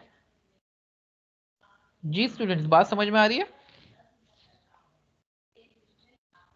कैपेसिटी बढ़ा सकते, कैपेसिटी बढ़ाते रहें, यस मॉडल अच्छा होता जाएगा, लेकिन एक लिमिट है, ठीक है। एक लिमिट के बाद वो फिर खराब होना शुरू हो जाएगा, ठीक है। जैसे एक बच्चा है, एक बच्चे का हाफजा अच्छा है तो अच्छी बात है, वो अच्छा याद कर सकता है, लेकिन बहुत ज्यादा हाफजा हो गया तो अब उसने चीजों को रटना शुरू कर दिया, उसको जो भी चीज बताओ उसको समझने के बजाय वो याद करना शुरू कर दे, ठीक है। तो ये भी अच्छी बात नहीं है। उसको मैथ का क्वेश्चन दिया, भाई इसको समझ के करो, मैथ का क्वेश्चन याद करके बैठ गया, इम्तहान में सवाल दूसरा आ गया, तो वैल्यूज चेंज करके अब क्या होगा, ठीक है। तो मेमोरी एक हद तक अच्छी है, हाफजा एक हद तक अच्छा है, ये हाफजा है ना इसका, जितनी ज्यादा इसकी पावर बढ़ा रहे हैं ये हाफजा उसका बढ़ा रहे हैं, लेकिन उसका हाफजा अगर बहुत ज्यादा बढ़ जाए तो ये ओवर फिट कर जाएगा, इसमें हम आएंगे इंशाल्लाह, ओवर फिटिंग कहते हैं बस इसको, ठीक है। हम फिट कर रहे थे ना कर्व को, कर्व को फिट कर रहे हैं, लाइन को कर्व को फिट कर रहे हैं, लेकिन ये ओवर फिट भी कर सकता है, ठीक है। तो हम इसके ऊपर आएंगे। सर ये कर्व की इक्वेशन है। हाँ ये कर्व की इक्वेशन है ना, डिग्री पावर बढ़ रही है, एक्स स्क्वायर हो गया, एक्स क्यूब भी आ गया, x4 भी आ सकता है, x5 भी आ सकता है। तो कर्व एक नहीं होता, कर्व तो बहुत सारे हो सकते हैं, 2 degree curve, 3 degree curve, 4 degree curve, 5 degree curve, ठीक है। तो उसकी कैपेसिटी बढ़ रही है। अच्छा अभी तक हम क्या कर रहे थे स्टूडेंट्स, अभी तक हम जो है मकान की कीमत प्रेडिक्ट कर रहे थे ना, मकान की कीमत प्रेडिक्ट कर रहे थे बेस्ड ऑन उसका कवर्ड एरिया। बाज़ औक़ात हम क्या करते हैं, हमें रिग्रेशन नहीं बल्कि क्लासिफिकेशन करनी होती है, मुझे बताना है बंदा मेल है या फीमेल है, मुझे और कुछ नहीं बताना, सिर्फ 2 वैल्यूज मुझे आंसर करनी है, 2 में से एक। रिग्रेशन में तो कई वैल्यूज हो सकती हैं, कोई लिमिट नहीं है ना, मकान की कीमत 1 लाख भी हो सकती है, 2 लाख भी हो सकती है, 3 लाख भी हो सकती है, 4 लाख भी हो सकती है। दूसरे लफ्जों में रिग्रेशन के अंदर जो y होता है, जो आपका आउटपुट होता है, वो कंटिन्यूअस होता है, जबकि लॉजिस्टिक रिग्रेशन में या क्लासिफिकेशन में, अभी मैं सिर्फ बात करता हूँ, y जो है उसकी लिमिटेड वैल्यूज होती हैं, 2 वैल्यूज होती हैं, लॉजिस्टिक रिग्रेशन में सिर्फ 2 वैल्यूज होती हैं। ये बात समझ में आ रही है आपको? ये सर मेल कोएफिशिएंट्स जो है वो बढ़ जाते हैं, मेल होगा या फीमेल होगा, ठीक है। एक तस्वीर नजर आ रही है, ये कौन सा बंदा है, ये गाड़ी है या बंदा है, 2 वैल्यूज हैं, बाइनरी क्लासिफिकेशन, ठीक है। ये बात समझ में आ रही है? तो इसमें कुछ नहीं करना, हमने क्या करना है रिग्रेशन में, हमने जो हमारी इक्वेशन थी ना रिग्रेशन की, ये equation beta naught plus beta 1x, ये किसको पास कर देनी है, इस इक्वेशन में पास कर देनी है। हमारे पास जो इक्वेशन है सिग्मोइड कहते हैं इसको, 1/1 प्लस ई की पावर -x, ठीक है, -x या -y कह लें, चलें। तो हमारे पास जो लीनियर रिग्रेशन की इक्वेशन थी स्टूडेंट्स, लीनियर रिग्रेशन की इक्वेशन क्या थी? ये इक्वेशन थी ना, y is equal to M x plus B या beta naught plus beta one X. यही जो वहां से आंसर निकल के आ रहा है उसको कहाँ पे पास कर देना है? इस इक्वेशन में y की जगह पे पास कर देना है, तो ये इक्वेशन बन जाएगी। ठीक है, अब इसकी वैल्यू क्या आएगी? इसका आंसर आएगा 0 से लेके 1 के बीच में, 0 से लेके 1 के बीच में, यानी इसका आंसर 0.1 भी आ सकता है, 0.2 भी आ सकता है, 0.3 भी आ सकता है, 0.4 भी आ सकता है, 0.45 भी आ सकता है, कुछ भी आ सकता है 0-1 के बीच में। ठीक है, अब सवाल ये पैदा होता है कि ये तो फिर बाइनरी नहीं हुआ ना, दो तो नहीं आई आंसर, कि तो कई आंसर आ रहे 0 और 1 के बीच में, कुछ भी आ सकता है। तो इसको दो हिस्सों में कैसे तोड़ेंगे, कोई बता सकता है मुझे? 5 से पहले हुआ तो उसको 0 कंसीडर करना 1। सर एक थ्रेशोल्ड हम सेट करेंगे। हाँ बिल्कुल, 0.5 से कम होगा तो हम कह लेंगे मेल है, 0.5 से ज्यादा होगा तो फीमेल है। Yes sir. ठीक है, ये बात समझ में आई लॉजिस्टिक रिग्रेशन का क्या फायदा है? Yes sir. बाइनरी क्लासिफिकेशन के लिए इस्तेमाल होता है। ठीक है, अब माय डियर स्टूडेंट्स,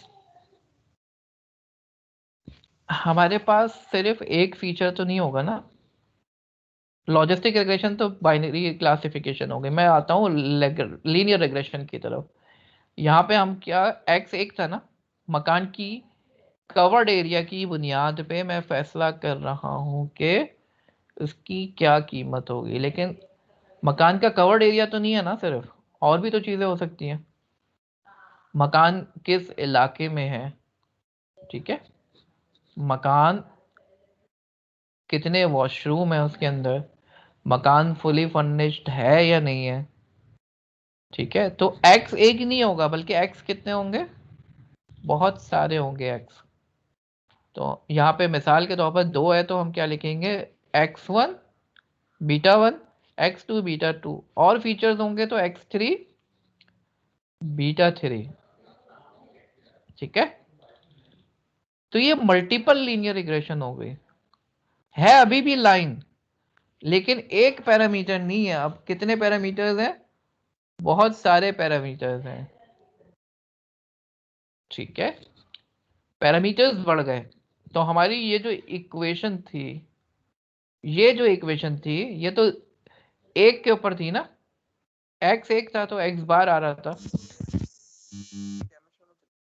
जी समझ में आ रही है बात?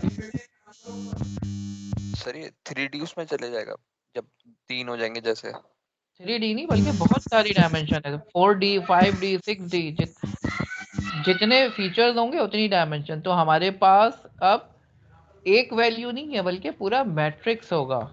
ठीक है, तो यहाँ पे पूरी मैट्रिक्स की कैलकुलेशन होगी, x बार और x मल्टीप्लाई होंगे, ये दो मैट्रिक्स मल्टीप्लाई होंगे, फिर उसका इन्वर्स निकलेगा।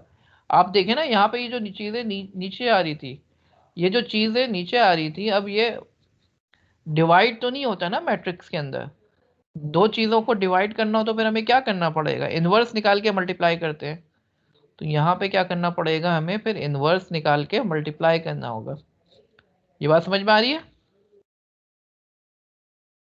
यस ठीक है, एंड में ना, मतलब जी जो प्रिडिक्ट जिससे कर रहा है वो लाइन होगी एंड में। हाँ, एंड में वो लाइन आएगी। ठीक है, अब यहाँ पे एक प्रॉब्लम है जो मैं आपसे डिस्कस कर दूं, हिंट देते हुए चलूं। प्रॉब्लम ये है कि इन्वर्स निकालना कोई आसान काम नहीं होता। ठीक है, इन्वर्स कभी आपने निकाला हो 3/3 का, फर्स्ट ईयर में निकाला होगा, इंटर में। मैट्रिक्स का इन्वर्स निकालना बड़ा ही मुश्किल काम है। ठीक है, 2 पे तो बड़ा आसान था, 2 पे यानी 1 पे तो बड़ा आसान था, हमारे पास ये फॉर्मूला था, फॉर्मूले में पुट किया, हमारे पास लाइन आई, उसको इस्तेमाल कर लो, है ना। लेकिन अब प्रॉब्लम क्या आ रही है अब प्रॉब्लम ये आ रही है, यहाँ पर कई पैरामीटर्स हैं, तो हमारे पास ये आसानी से जो है फॉर्मूले के थ्रू नहीं हो सकता। ठीक है, ये फॉर्मूला जो है ना, इसको कंप्यूटर पे चलाना बड़ा ही मुश्किल काम है। इस फॉर्मूले को कंप्यूटर पे चलाना बड़ा ही मुश्किल काम है, समझ रहे हैं आप मेरी बात। तो फिर हम क्या करें, इसकी अप्रोक्सीमेशन के लिए फिर हमें पूरा मशीन को ट्रेन करना पड़ता है। फिर जो है हम डेरिवेटिव से काम लेते हैं। ठीक है, वो हम पढ़ेंगे इंशाल्लाह, क्योंकि ये सिंपल फॉर्मूले से ये कैलकुलेशंस नहीं हो सकती। लीस्ट स्क्वायर लाइन तो हमने निकाल ली थी जहां पर एक पैरामीटर था, लेकिन जहां पे बहुत सारे पैरामीटर्स हो वहां पे एक सिंपल फॉर्मूले से ये सॉल्व नहीं होगा। फिर इसकी अप्रोक्सीमेशन के लिए मशीन लर्निंग इस्तेमाल करनी पड़ेगी, वहां पे डेरिवेटिव इस्तेमाल करना पड़ेगा, जो हम आज या अगली क्लास में पढ़ेंगे, जो भी होगा। ठीक है, तो ये मैं आपको बता दूं, ये सवाल मेरे जहन में भी आता था अक्सर कि भाई ये सिंपल फार्मूला मौजूद है लीस्ट स्क्वायर की लाइन, उससे निकाल लें, लेकिन ये ऐसे नहीं हो सकता, क्योंकि यहाँ पे फॉर्मूले में अगर आप इन्वर्स कैलकुलेट करने बैठोगे तो बड़ा ही टाइम लग जाएगा, ये हो नहीं सकता। ख़ास तौर पर जब आपके पास लाखों की तादाद में पैरामीटर्स हों। ठीक है, जब आप इमेज पे बात करते हो तो सिर्फ x1 x2 नहीं होगा। सोचे ज़रा आप, अगर एक इमेज है जिसमें 1000 बाय 1000 पिक्सल्स हैं, 1000 बाय 1000 की इमेज है, तो उसमें कितने फीचर्स होंगे? 1000 बाय 1000 कितना होता है? 1 मिलियन, 10 लाख। 10 लाख फीचर्स पे जब आप 10 लाख का मैट्रिक्स हो, 10 लाख बाय 10 लाख, तो आप सोच सकते हैं कि 10 लाख बाय 10 लाख के मैट्रिक्स का इन्वर्स निकालना कितना ही कॉम्प्लिकेटेड काम होगा। तो फिर वहाँ पे जो है मशीन लर्निंग इस्तेमाल होगी। ठीक है, वो हम पढ़ेंगे भी कैसे मशीन लर्निंग इस्तेमाल होगी। और सर ये जो फॉर्मूला है बी का, तो ये बी मतलब जो B1 होगा तो x1 की वैल्यू जाएगी, इस तरह? पूरा मैट्रिक्स जाएगा ना इसमें। ये जो है x एक नहीं होगा, बल्कि x जो है पूरा एक मैट्रिक्स होगा बड़ा सा। ठीक है, बहुत सारे फीचर्स होंगे, 1 से लेके 1 लाख तक होंगे या 1000 तक होंगे। ठीक है, ये तमाम वैल्यूज इसको पास होंगी। इसी तरीके से बीटा, ये जो बीटा कैप लिखा है ना, ये बीटा कैप पूरा एक मैट्रिक्स है जिसमें बहुत सारे बीटा होंगे, क्योंकि मैंने बताया ना सिर्फ x1 नहीं होगा या x2 नहीं होगा, बल्कि x3 होगा तो उसके साथ बीटा 3 भी होगा, x4 होगा उसके साथ बीटा 4 भी होगा, x5 होगा, तो ये पूरा एक मैट्रिक्स बनेगा, तो ये बहुत सारी वैल्यूज निकलेंगी। ठीक है, तो इसकी जी जी इस फॉर्मूले को कंपेयर करने की कोशिश कर रहा था, जो हमारा वो लाइन का फॉर्मूला है y = mx + b, तो उससे उसमें मतलब जो y इंटरसेप्ट b हम लेते हैं वो तो नजर नहीं आ रहा है। ये है ना y इंटरसेप्ट, ये बीटा नॉट जो है ये y इंटरसेप्ट है। ठीक है, ये बीटा नॉट y इंटरसेप्ट है, बाकी ये पैरामीटर्स हैं। ये m जो है उसकी जगह पे एक m नहीं होगा बल्कि कई m होंगे, उसको पैरामीटर्स कह रहे हैं। ठीक है सर, तो मतलब इस फॉर्मूले से जो नीचे वाला है इससे तमाम बीटा की वैल्यू आ जाएगी? जी, इस फॉर्मूले से, लेकिन ये एक छोटा सा फॉर्मूला नहीं है, ये बहुत बड़ा फॉर्मूला है। मैंने बताया ना, जब 1 लाख या 1 मिलियन पैरामीटर्स होंगे तो इसको कैलकुलेट करना बहुत मुश्किल काम है। तो फिर हमें क्या करना पड़ेगा? मशीन लर्निंग इस्तेमाल करनी पड़ेगी। ठीक है, और फिर उसमें क्या होगा, फिर उसमें आप जितनी ज़्यादा ट्रेनिंग कराएंगे उतना अच्छा होगा, जितना गुड़ डालेंगे उतना मीठा होगा। ठीक है, तो उसमें जैसे जैसे आप ट्रेनिंग कराते रहेंगे, पहली दफ़ा ट्रेनिंग कराएंगे थोड़ा सा फॉर्मूला अच्छा हो गया, फिर ट्रेनिंग कराएंगे फिर इम्प्रूव करेगा, फिर ट्रेनिंग कराएंगे फिर इम्प्रूव करेगा, तो हम स्टेप बाय स्टेप उसको ट्रेनिंग कराते रहेंगे। अच्छा सर, इसके अंदर जो हम x देंगे तो मतलब जैसे 4 फीचर्स हैं और जैसे 10 वैल्यूज हैं, तो ये पूरा 4/10 का मैट्रिक्स इसमें पास होगा? बिल्कुल बिल्कुल सही पकड़ा आपने। ठीक है, तो 10 जो है उसकी रॉज होंगी और 4 जो है उसके कॉलम्स होंगे। ठीक है, सही है, क्लियर है। आगे चलते हैं। तो इसी तरीके से पॉलिनोमियल रिग्रेशन, मैंने बात की थी ना कि 1 डिग्री कर्व है तो फिर क्या होगा, beta naught plus beta 1 x. फिर आप जो है डिग्री, यहाँ पे पीछे हमारे पास डिग्री जो है 1 ही है, अभी एक्स की पावर पे हमने 1 ही रखा है, ठीक है। x की पावर 1 है, x1 x2 ये सब की पावर 1 है, लेकिन यहाँ पे पावर क्या हो गई, बढ़ गई, एक्स स्क्वायर हो गई, फिर एक्स क्यूब भी हो सकती है, ठीक है। तो ये पॉलिनोमियल रिग्रेशन हो गया, पावर बढ़ रही है, 2 डिग्री कर्व हो गया, ये 2 डिग्री कर्व है, 3 डिग्री भी हो सकता है, 4 डिग्री भी हो सकता है, 5 डिग्री भी हो सकता है, ठीक है। समझ में आ रही है बात जी स्टूडेंट्स? तो ये थोड़ा सा प्रोबेबिलिटी का इंट्रोडक्शन था, आई होप कि ये क्लियर होगा आप लोगों को, ठीक है जी स्टूडेंट्स? Yes sir. आगे चले। ये हमने जो है थोड़ा सा प्रोबेबिलिटी का इंट्रोडक्शन लिया, अब आते हैं हम थोड़ा सा मशीन लर्निंग पढ़ने की कोशिश करते हैं और साइकिट लर्न पे हम इसको प्रैक्टिकली भी देखेंगे। तो माय डियर स्टूडेंट्स, ये थोड़ा सा इंट्रोडक्शन है मशीन लर्निंग, क्योंकि हमारे कोर्स के 2 पार्ट हैं, मैथमेटिक्स फॉर डेटा साइंस, ठीक है। तो मैथमेटिक्स तो हमने देख लिया, अब उसको डेटा साइंस पे अप्लाई करके देखते हैं। तो थोड़ा सा इंट्रोडक्शन ले लेते हैं, मशीन लर्निंग क्या होती है, साइकिट लर्न पे हम थोड़ा सा काम करके देखते हैं, फिर मशीन लर्निंग के कॉन्सेप्ट्स हम डिटेल में देखेंगे। बेसिक मैथमेटिक्स हमने कवर कर लिया, तो हम जो है उसको स्किप करेंगे, और फिर एडवांस कॉन्सेप्ट देखेंगे मशीन लर्निंग को, और फिर हम जो है साइकिट लर्न पे थोड़ा सा मॉडल बना के देखेंगे, ठीक है। तो आप लोगों ने एक बड़ी ही आप लोगों ने सुनी होगी एक टर्म डीप लर्निंग की, ठीक है। Deep learning, deep learning, deep learning, बहुत बातें सुनी होंगी। तो डीप लर्निंग क्या है, देखें, ये हमारी एआई है।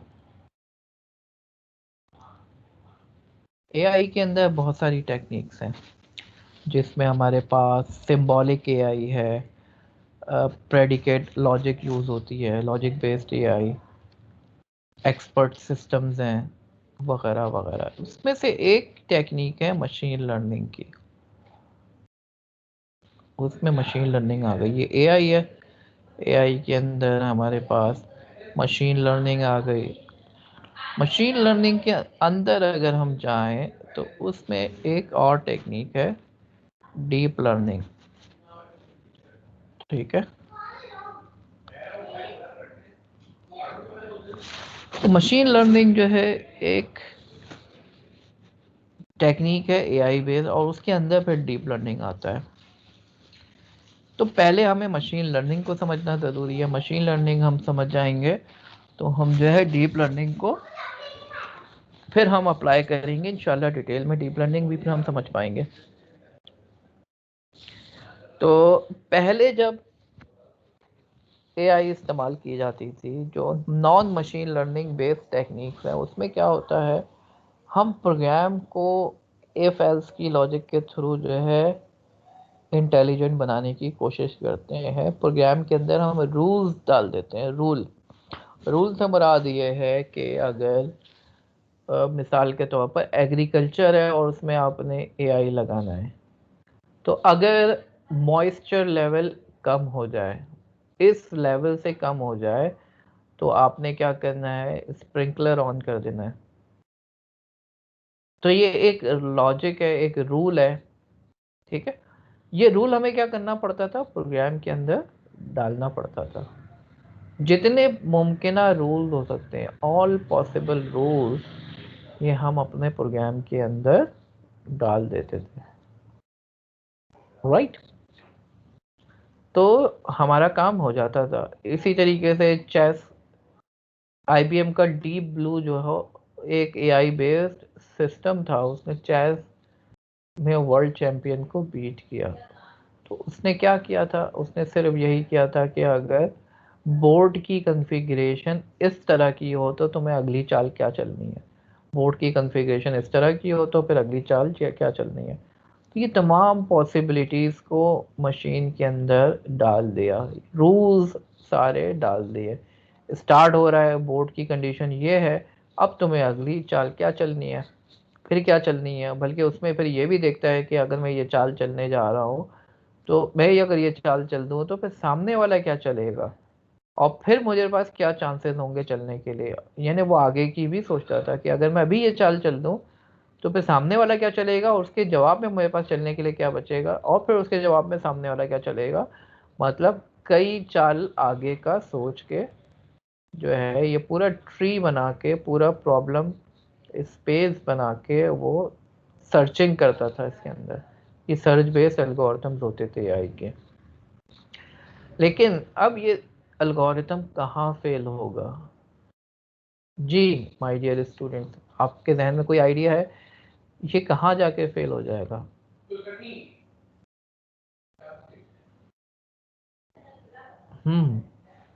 कोई आइडिया? क्या हर प्रॉब्लम के लिए हमारे पास रूल्स मौजूद हैं? क्या हर प्रॉब्लम के लिए हमारे पास रूल्स मौजूद हैं जिनको इस्तेमाल करके हम मशीन को इंटेलिजेंट बना सकें? ऐसा नहीं है। No sir. बात प्रॉब्लम्स ऐसी हैं, मिसाल के तौर पर मैं कहता हूँ एक बच्चा है, वो बोलना कैसे सीखता है, ठीक है?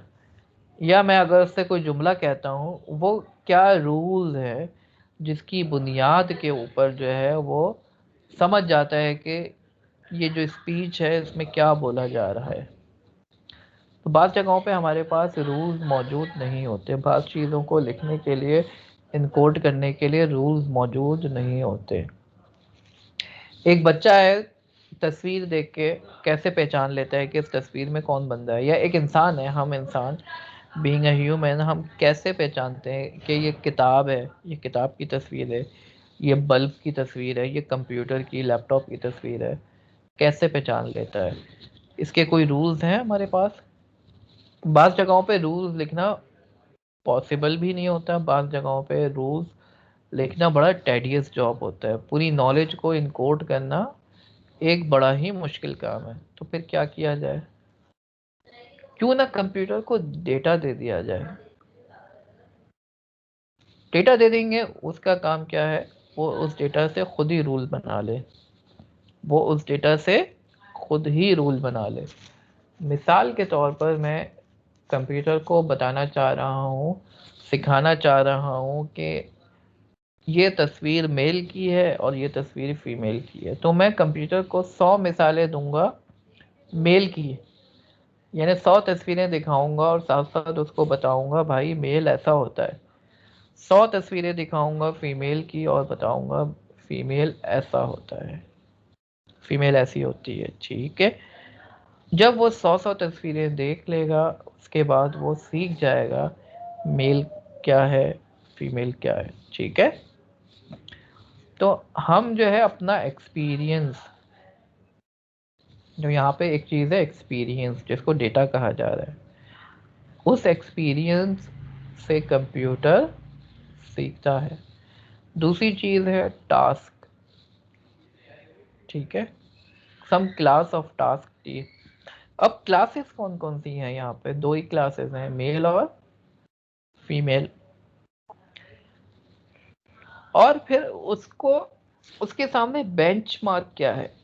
उसको कैसे पता चलेगा उसकी लर्निंग बढ़ रही है?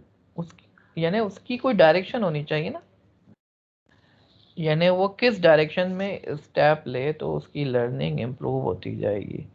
तो उसके पास एक ऑब्जेक्टिव फंक्शन होता है जिसको परफॉर्मेंस मेजर भी कहते हैं, ठीक है? उसकी परफॉर्मेंस मेजर जो है इम्प्रूव होती है विथ एक्सपीरियंस। जैसे जैसे डेटा बढ़ाते जाएंगे उसका परफॉर्मेंस अच्छा होना चाहिए, उसकी परफॉर्मेंस इम्प्रूव होनी चाहिए। परफॉर्मेंस मेजर करने के लिए हमारे पास, हमने अभी देखा है लीनियर रिग्रेशन में, हम एरर के थ्रू, लीस्ट स्क्वायर एरर के थ्रू हम बता सकते हैं। यानी कंप्यूटर क्या करेगा, वो उससे एक डेटा दिया जाएगा, उससे बोला जाएगा तुम इसका आंसर बताओ इस क्वेश्चन का। उसने आंसर दिया, अगर सही आंसर दिया है बहुत अच्छी बात है, अगर गलत आंसर दिया है तो जो एरर आ रहा है उस एरर को इम्प्रूव करना है, उस एरर की बुनियाद पर वो अपने आप को एडजस्ट करेगा। एक बच्चा भी ऐसी लर्निंग करता है। बच्चे को सवाल पूछते हो, सवाल का जवाब गलत जवाब दे, आप कहोगे बेटा आपने गलत जवाब दिया है, अगली दफ़ा वो क्या करेगा, अपने आप को एडजस्ट करेगा। अगली दफ़ा वही सवाल पूछा जाएगा तो वो गलती नहीं करेगा। तो यही काम कंप्यूटर से कराना है, सिर्फ सवाल पूछना है, जवाब आएगा उसका। अगर जवाब गलत आएगा, कितना गलत आया है, उस एरर के हिसाब से हमने क्या करना होगा, उसको एडजस्ट कराना होगा। एडजस्ट करने का मतलब क्या है, यहाँ पे उसके वेट्स को, पैरामीटर को इम्प्रूव करना। जो बात मैं अभी आपसे कह रहा था ना कि वो जो मैट्रिक्स है, इस मैट्रिक्स को हम इतने आराम से सॉल्व नहीं कर सकते ना, क्योंकि इन्वर्स निकालना पॉसिबल नहीं है। तो फिर किस तरीके से करेंगे, ये जो मैं तरीका बता रहा हूँ इस तरीके से। एरर है, एरर का डेरिवेटिव निकालेंगे, डेरिवेटिव निकाल के हमें एरर को क्या करना है, ज़ीरो पे लेकर आना है।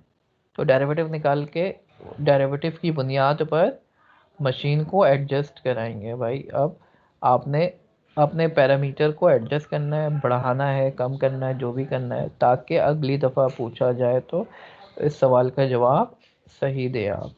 तो इसको हम क्या कहते हैं, सुपरवाइज्ड लर्निंग। मशीन लर्निंग की ये टेक्निक क्या कहलाती है, सुपरवाइज्ड लर्निंग। जी माय डियर स्टूडेंट्स, ये बात समझ में आ रही है आपको? हेलो। यस सर, आ रही है समझ। चलो वेरी गुड।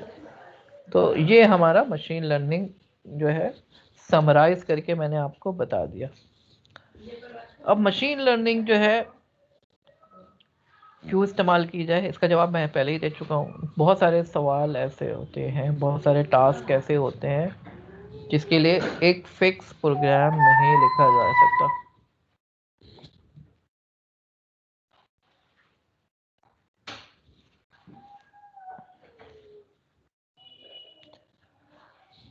अच्छा, मशीन लर्निंग में एक चीज़ और होती है, फीचर्स, जिसकी बुनियाद पर वो काम करता है।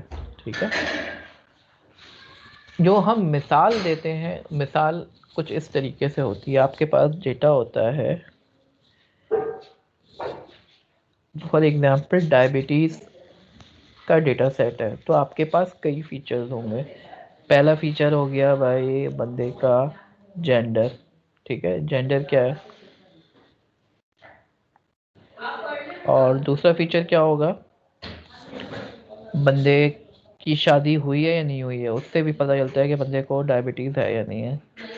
शादी हुई हुई है तो चांसेस ज़्यादा हैं।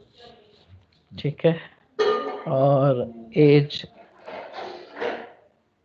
बंदे की एज क्या है उससे पता चलेगा। उसके रेटिना की रिपोर्ट हो गई। ठीक है, अब ये चीज़ें क्या हो गई, ये फीचर्स हो गए। ठीक है, इसकी बेस के ऊपर हम बताएंगे आउटपुट जो है हमारा, ये वाई है हमारा। ठीक है, आउटपुट ये होगा, बाइनरी क्लासिफिकेशन है तो इसका मतलब है, ज़ीरो का मतलब है इसको शुगर नहीं है। तो एक बंदा मेल है, मैरिड है, ठीक है, एज उसकी 35 है, रेटिना का उसका रिपोर्ट जो है अनसेटिस्फैक्ट्री है, तो फिर भी जो है हम कह रहे हैं कि ये इसको शुगर नहीं है। एक बंदा है या एक बंदी है फीमेल, मैरिटल स्टेटस अनमैरिड है, एज जो है 40 है मिसाल के तौर पर, रेटिना की रिपोर्ट अनसेटिस्फैक्ट्री है, और 1 का मतलब है कि इसको डायबिटीज़ है। ठीक है, तो ये हमारे पास जो 4 फीचर्स हैं, ये आपका एक्स है। ठीक है, ये एक्स है, और ये जो है ये वाई है, आउटपुट आपका वाई है। ठीक है स्टूडेंट्स, इमेज के केस में क्या होता है, इमेज के केस में इमेज में से फीचर्स निकाल सकते हैं आप बहुत सारे, और उसकी बेस की पर, उसकी बुनियाद के ऊपर डिसीजन लिया जा सकता है, या इमेज में हम पिक्सेल्स भी पास कर सकते हैं। अब ये टास्क कौन कौन से हो सकते हैं जो मशीन लर्निंग में परफॉर्म किए जाते हैं? मैंने आपको बताया, रेग्रेशन तो बता ही दिया मैंने आप लोगों को, ठीक है। अभी हम रेग्रेशन पढ़कर आ रहे हैं, जिसमें क्या करते हैं हम फीचर्स की बुनियाद के ऊपर हम बताते हैं एक नंबर वो रिटर्न करता है। नंबर कुछ भी हो सकता है, कोई वैल्यू होगी। मिसाल के तौर पर किसी बंदे को आप उसका खर्चा कितना करता है, महीने में कितनी बार होटलिंग करता है, और बहुत सारे फैक्टर्स की बेस के ऊपर कहाँ रहता है, ठीक है। आप बता सकते हैं उसकी सैलरी क्या होगी, कितना उसका क्रेडिट कार्ड इस्तेमाल करता है, कितना खर्चा करता है, उसकी बुनियाद पे आप सैलरी बता रहे हो। तो सैलरी जो है कुड बी एनी वैल्यू, कोई रेंज नहीं है, कोई फिक्स वैल्यू नहीं है। क्लासिफिकेशन में क्या होता है कि क्लासिफिकेशन के अंदर आप कोई फिक्स कैटेगरी आउटपुट करते हो। फॉर एग्जांपल क्लास में कोई बच्चा जो है पढ़ने में कैसा है, अच्छा है, बहुत अच्छा है, बुरा है, बहुत बुरा है, या एवरेज है। ये 5 कैटेगरी, लेकिन ये फिक्स्ड है। इसी तरीके से आप बताना चाह रहे हो कि कल बारिश होगी या नहीं होगी, टेम्परेचर की बुनियाद के ऊपर, तो ये बाइनरी वैल्यू होगी, बारिश होगी या नहीं होगी। 2 फिक्स वैल्यूज हैं, दैट इज क्लासिफिकेशन। तस्वीर देख के बता रहे हैं, कोई पिक्चर देख के कि ये मेल है या फीमेल है, ठीक है। या मैच की प्रेडिक्शन कर रहे हैं भाई कि कल जो मैच है उसमें पाकिस्तान जीतेगा, हारेगा, मैच ड्रॉ होगा, या मैच टाइड हो जाएगा, कि बारिश हो गई, ठीक है। तो 4 कैटेगरीज हैं। तो कैटेगराइजेशन जो है ये क्लासिफिकेशन है। इसके अलावा अक्सर आप ट्रांसक्रिप्शन करना चाह रहे होते हैं। ट्रांसक्रिप्शन में फॉर एग्जांपल आप आवाज़ सुन के जो है बताना चाह रहे होते हैं कि क्या बोल रहा है बंदा, टेक्स्ट में कन्वर्ट करना चाह रहे होते हैं।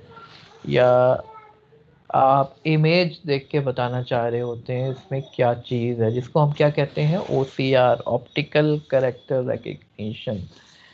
इमेज देख के बताना चाह रहे होते हैं कि इसमें क्या लिखा हुआ है, ठीक है, इसमें कौन सा टेक्स्ट लिखा हुआ है।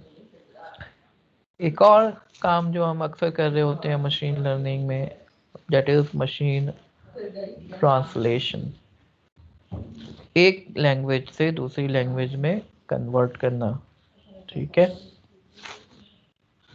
मशीन ट्रांसलेशन जिसके लिए हमारे पास LSTM बहुत ज़्यादा इस्तेमाल होता है, जो हम पढ़ेंगे भी इंशाल्लाह। LSTM, long short term memory model. एक और काम हम जो करना चाह रहे होते हैं, एनॉमली डिटेक्शन।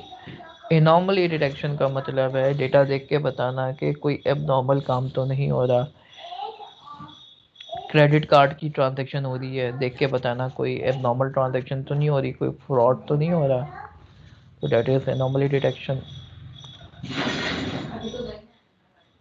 एक और काम जो हम मशीन लर्निंग में कर रहे होते हैं, पुराने डेटा की बुनियाद के ऊपर नया डेटा जनरेट करना। फॉर एग्जाम्पल आपने मोहम्मद रफ़ी के फॉर एग्जाम्पल गाने कंप्यूटर को सुनवा दिए बहुत सारे। मोहम्मद रफ़ी का इंतकाल हो चुका है, लेकिन कंप्यूटर को कहा जाए भाई तुमने मोहम्मद रफ़ी के गाने सुन लिए, तुम्हें अंदाज़ा हो गया कैसे गाता था ये, अब तुमने उस तरह का गाना खुद जनरेट करना है। तो that is synthesis and sampling, generative model. मैंने जो है उसको बोला आइंस्टाइन के जितने भी थ्योरम्स हैं पढ़ लो, और अब नए थ्योरम जनरेट करना शुरू कर दो, कंप्यूटर जनरेट करना शुरू कर दे। That is generative modelling. मैंने बोला पिकासो की जितनी पेंटिंग्स हैं देख लो, और पिकासो का स्टाइल तुम समझ लो, आप पिकासो की जैसी पेंटिंग बनाना शुरू कर दो। या शेक्सपियर की पोइट्री पढ़ लो और नई पोइट्री करना शुरू कर दो शेक्सपियर के अंदाज में। तो ये काम हम सीखेंगे इंशाल्लाह कि हम ये काम किस तरीके से कर सकते हैं, ठीक है। ये बात समझ में आई यहाँ तक के माय डियर स्टूडेंट्स? तो अब हम करते हैं एक छोटा सा काम साइकिट लर्न पे, थोड़ा सा प्रोग्राम बनाने की कोशिश करते हैं मशीन लर्निंग का। यहाँ तक ये बात समझ में आ गई तो हम आगे चलेंगे फिर। जी students, hello. Yes sir. Yes sir. ठीक है, चले जी आगे चलते हैं। तो साइकिट लर्न, जिसको एसके लर्न भी कहा जाता है, ये आप जब एनाकोंडा इंस्टॉल करेंगे तो ये ऑटोमेटिकली उसके साथ इंस्टॉल हो जाएगा और हम इसको इस्तेमाल करके बहुत सारे काम करने की कोशिश करेंगे, जिसमें क्लासिफिकेशन है, रिग्रेशन है, क्लस्टरिंग है, डायमेंशनलिटी रिडक्शन है। पाइथन की लाइब्रेरी है, ठीक है, जिसमें numpy, scipy और मैटप्लॉटलिब उसके ऊपर बनी हुई है ये। तो आपने इंस्टॉल कैसे करना है? अगर इंस्टॉल नहीं हो, पिप इंस्टॉल -u scikit-learn। तो अगर एक स्पेसिफिक यूजर के लिए करना है तो -u लगा के इसको इंस्टॉल कर सकते हैं, या conda इंस्टॉल scikit-learn। ठीक है जनाब।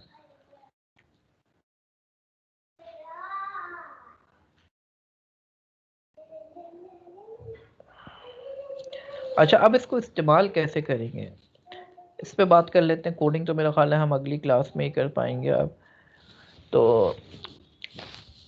आपके पास डेटा सेट होना चाहिए, ठीक है स्टूडेंट्स, आपके पास डेटा सेट होना चाहिए। फॉर्चुनेटली साइकिट लर्न में बहुत सारे डेटा सेट पहले से ही अवेलेबल है, ठीक है।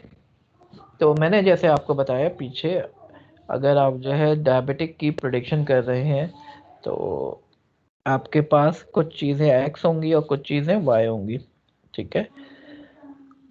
ये फीचर आपके पास होगा और साथ साथ आपके पास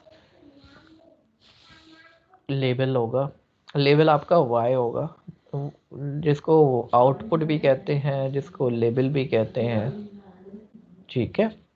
तो आपके पास कुछ फीचर्स होंगे जिसको प्रेडिक्टर भी कहा जाता है, जिसको एक्स भी कहा जाता है, जिसको फीचर्स भी कहा जाता है, जिसको इनपुट भी कहा जाता है, जिसको एट्रीब्यूट भी कहा जाता है। कई नामों से याद कर सकते हैं आप इसको। तो इसका पूरा आपके पास डेटा होगा, एरे होगी, नमपाई की एरे होगी। नमपाई आप लोग आगे चल के पढ़ेंगे। और सिर्फ जो है मकसद ये है अभी आपको मशीन लर्निंग का आइडिया हो जाए। कोडिंग तो इंशाल्लाह आप लोग डिटेल में सीखेंगे। तो अगर आप साइकिट लर्न में प्रॉब्लम हो रही है, डोंट वरी, कोई परेशानी की बात नहीं है, ये सारी चीज़ें आप बाद में भी पढ़ेंगे, ठीक है। हमारा मकसद है मैथमेटिक्स समझना इसकी और इसके कॉन्सेप्ट्स को समझना। और दूसरी चीज़ क्या है हमारे पास, रिस्पॉन्स वेरिएबल, ठीक है, जिसको आउटपुट भी कहा जाता है, जिसको लेबल भी कहा जाता है, जिसको टारगेट भी कह सकते हैं, ठीक है। तो जैसे डायबिटीज़ है तो उसमें हमारे पास आउटपुट क्या होगा, 0 या 1 की फॉर्म में होगा। इसको हम इस्तेमाल कर सकते हैं। तो हम क्या करेंगे, जब हम ट्रेनिंग कराएंगे, ट्रेनिंग मैं बताऊंगा अगली क्लास में क्या होता है, थोड़ा सा मैंने आइडिया दिया आपको। मशीन को बोलेंगे ये सवाल है, इसका जवाब दो। जवाब गलत देगा तो हम क्या कहेंगे उसको, भाई अपने आप को करेक्ट करो। फिर अगला सवाल पूछेंगे, फिर वो करेक्ट करेगा। ये प्रोसेस चलता रहेगा चलता रहेगा, यहाँ तक कि एरर जो है बिल्कुल 0 के करीब आ जाए। वहाँ जाके हम क्या करेंगे, रोक देंगे, ठीक है। तो हम ट्रेनिंग के दौरान कंप्यूटर को सवाल भी बताएंगे और जवाब भी बताएंगे, एक्स भी बताएंगे और वाई भी बताएंगे। लेकिन जब हम प्रेडिक्शन कर रहे होंगे तो हम सिर्फ उसको एक्स देंगे, क्योंकि वाई तो हमें पता ही नहीं होगा। जब हम प्रेडिक्शन करा रहे हैं कि इस बंदे को मिसाल के तौर पर डायबिटीज़ है या नहीं है, तो हमें पता नहीं है उसके बारे में, जब भी तो हम पूछ रहे हैं। तो जब हम प्रेडिक्शन कराएंगे तो हम उससे सवाल पूछेंगे जिसका जवाब हमें भी नहीं पता होगा। तो ये हम करेंगे। और हमारे पास फॉर्चुनेटली बहुत सारे डेटा सेट्स अवेलेबल है, जैसे आयरिस का डेटा सेट है, डिजिट्स का डेटा सेट है, पोस्टन का, हाउसिंग का डेटा सेट है। ये तमाम चीज़ें हम इस्तेमाल करके लर्न करने की कोशिश करेंगे डिफरेंट मशीन लर्निंग की टेक्निक्स को। और इन टेक्निक्स का इंशाल्लाह हम ना सिर्फ ये कि उसको चला के देखेंगे, उसके पीछे जो मैथमेटिक्स है वो भी हम पढ़ने की कोशिश करेंगे। यहाँ पे हम स्टॉप करते हैं माय डियर स्टूडेंट्स।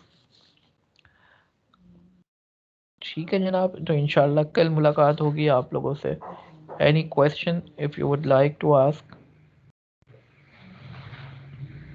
जी जी my dear students, no question. Okay, let's end the class.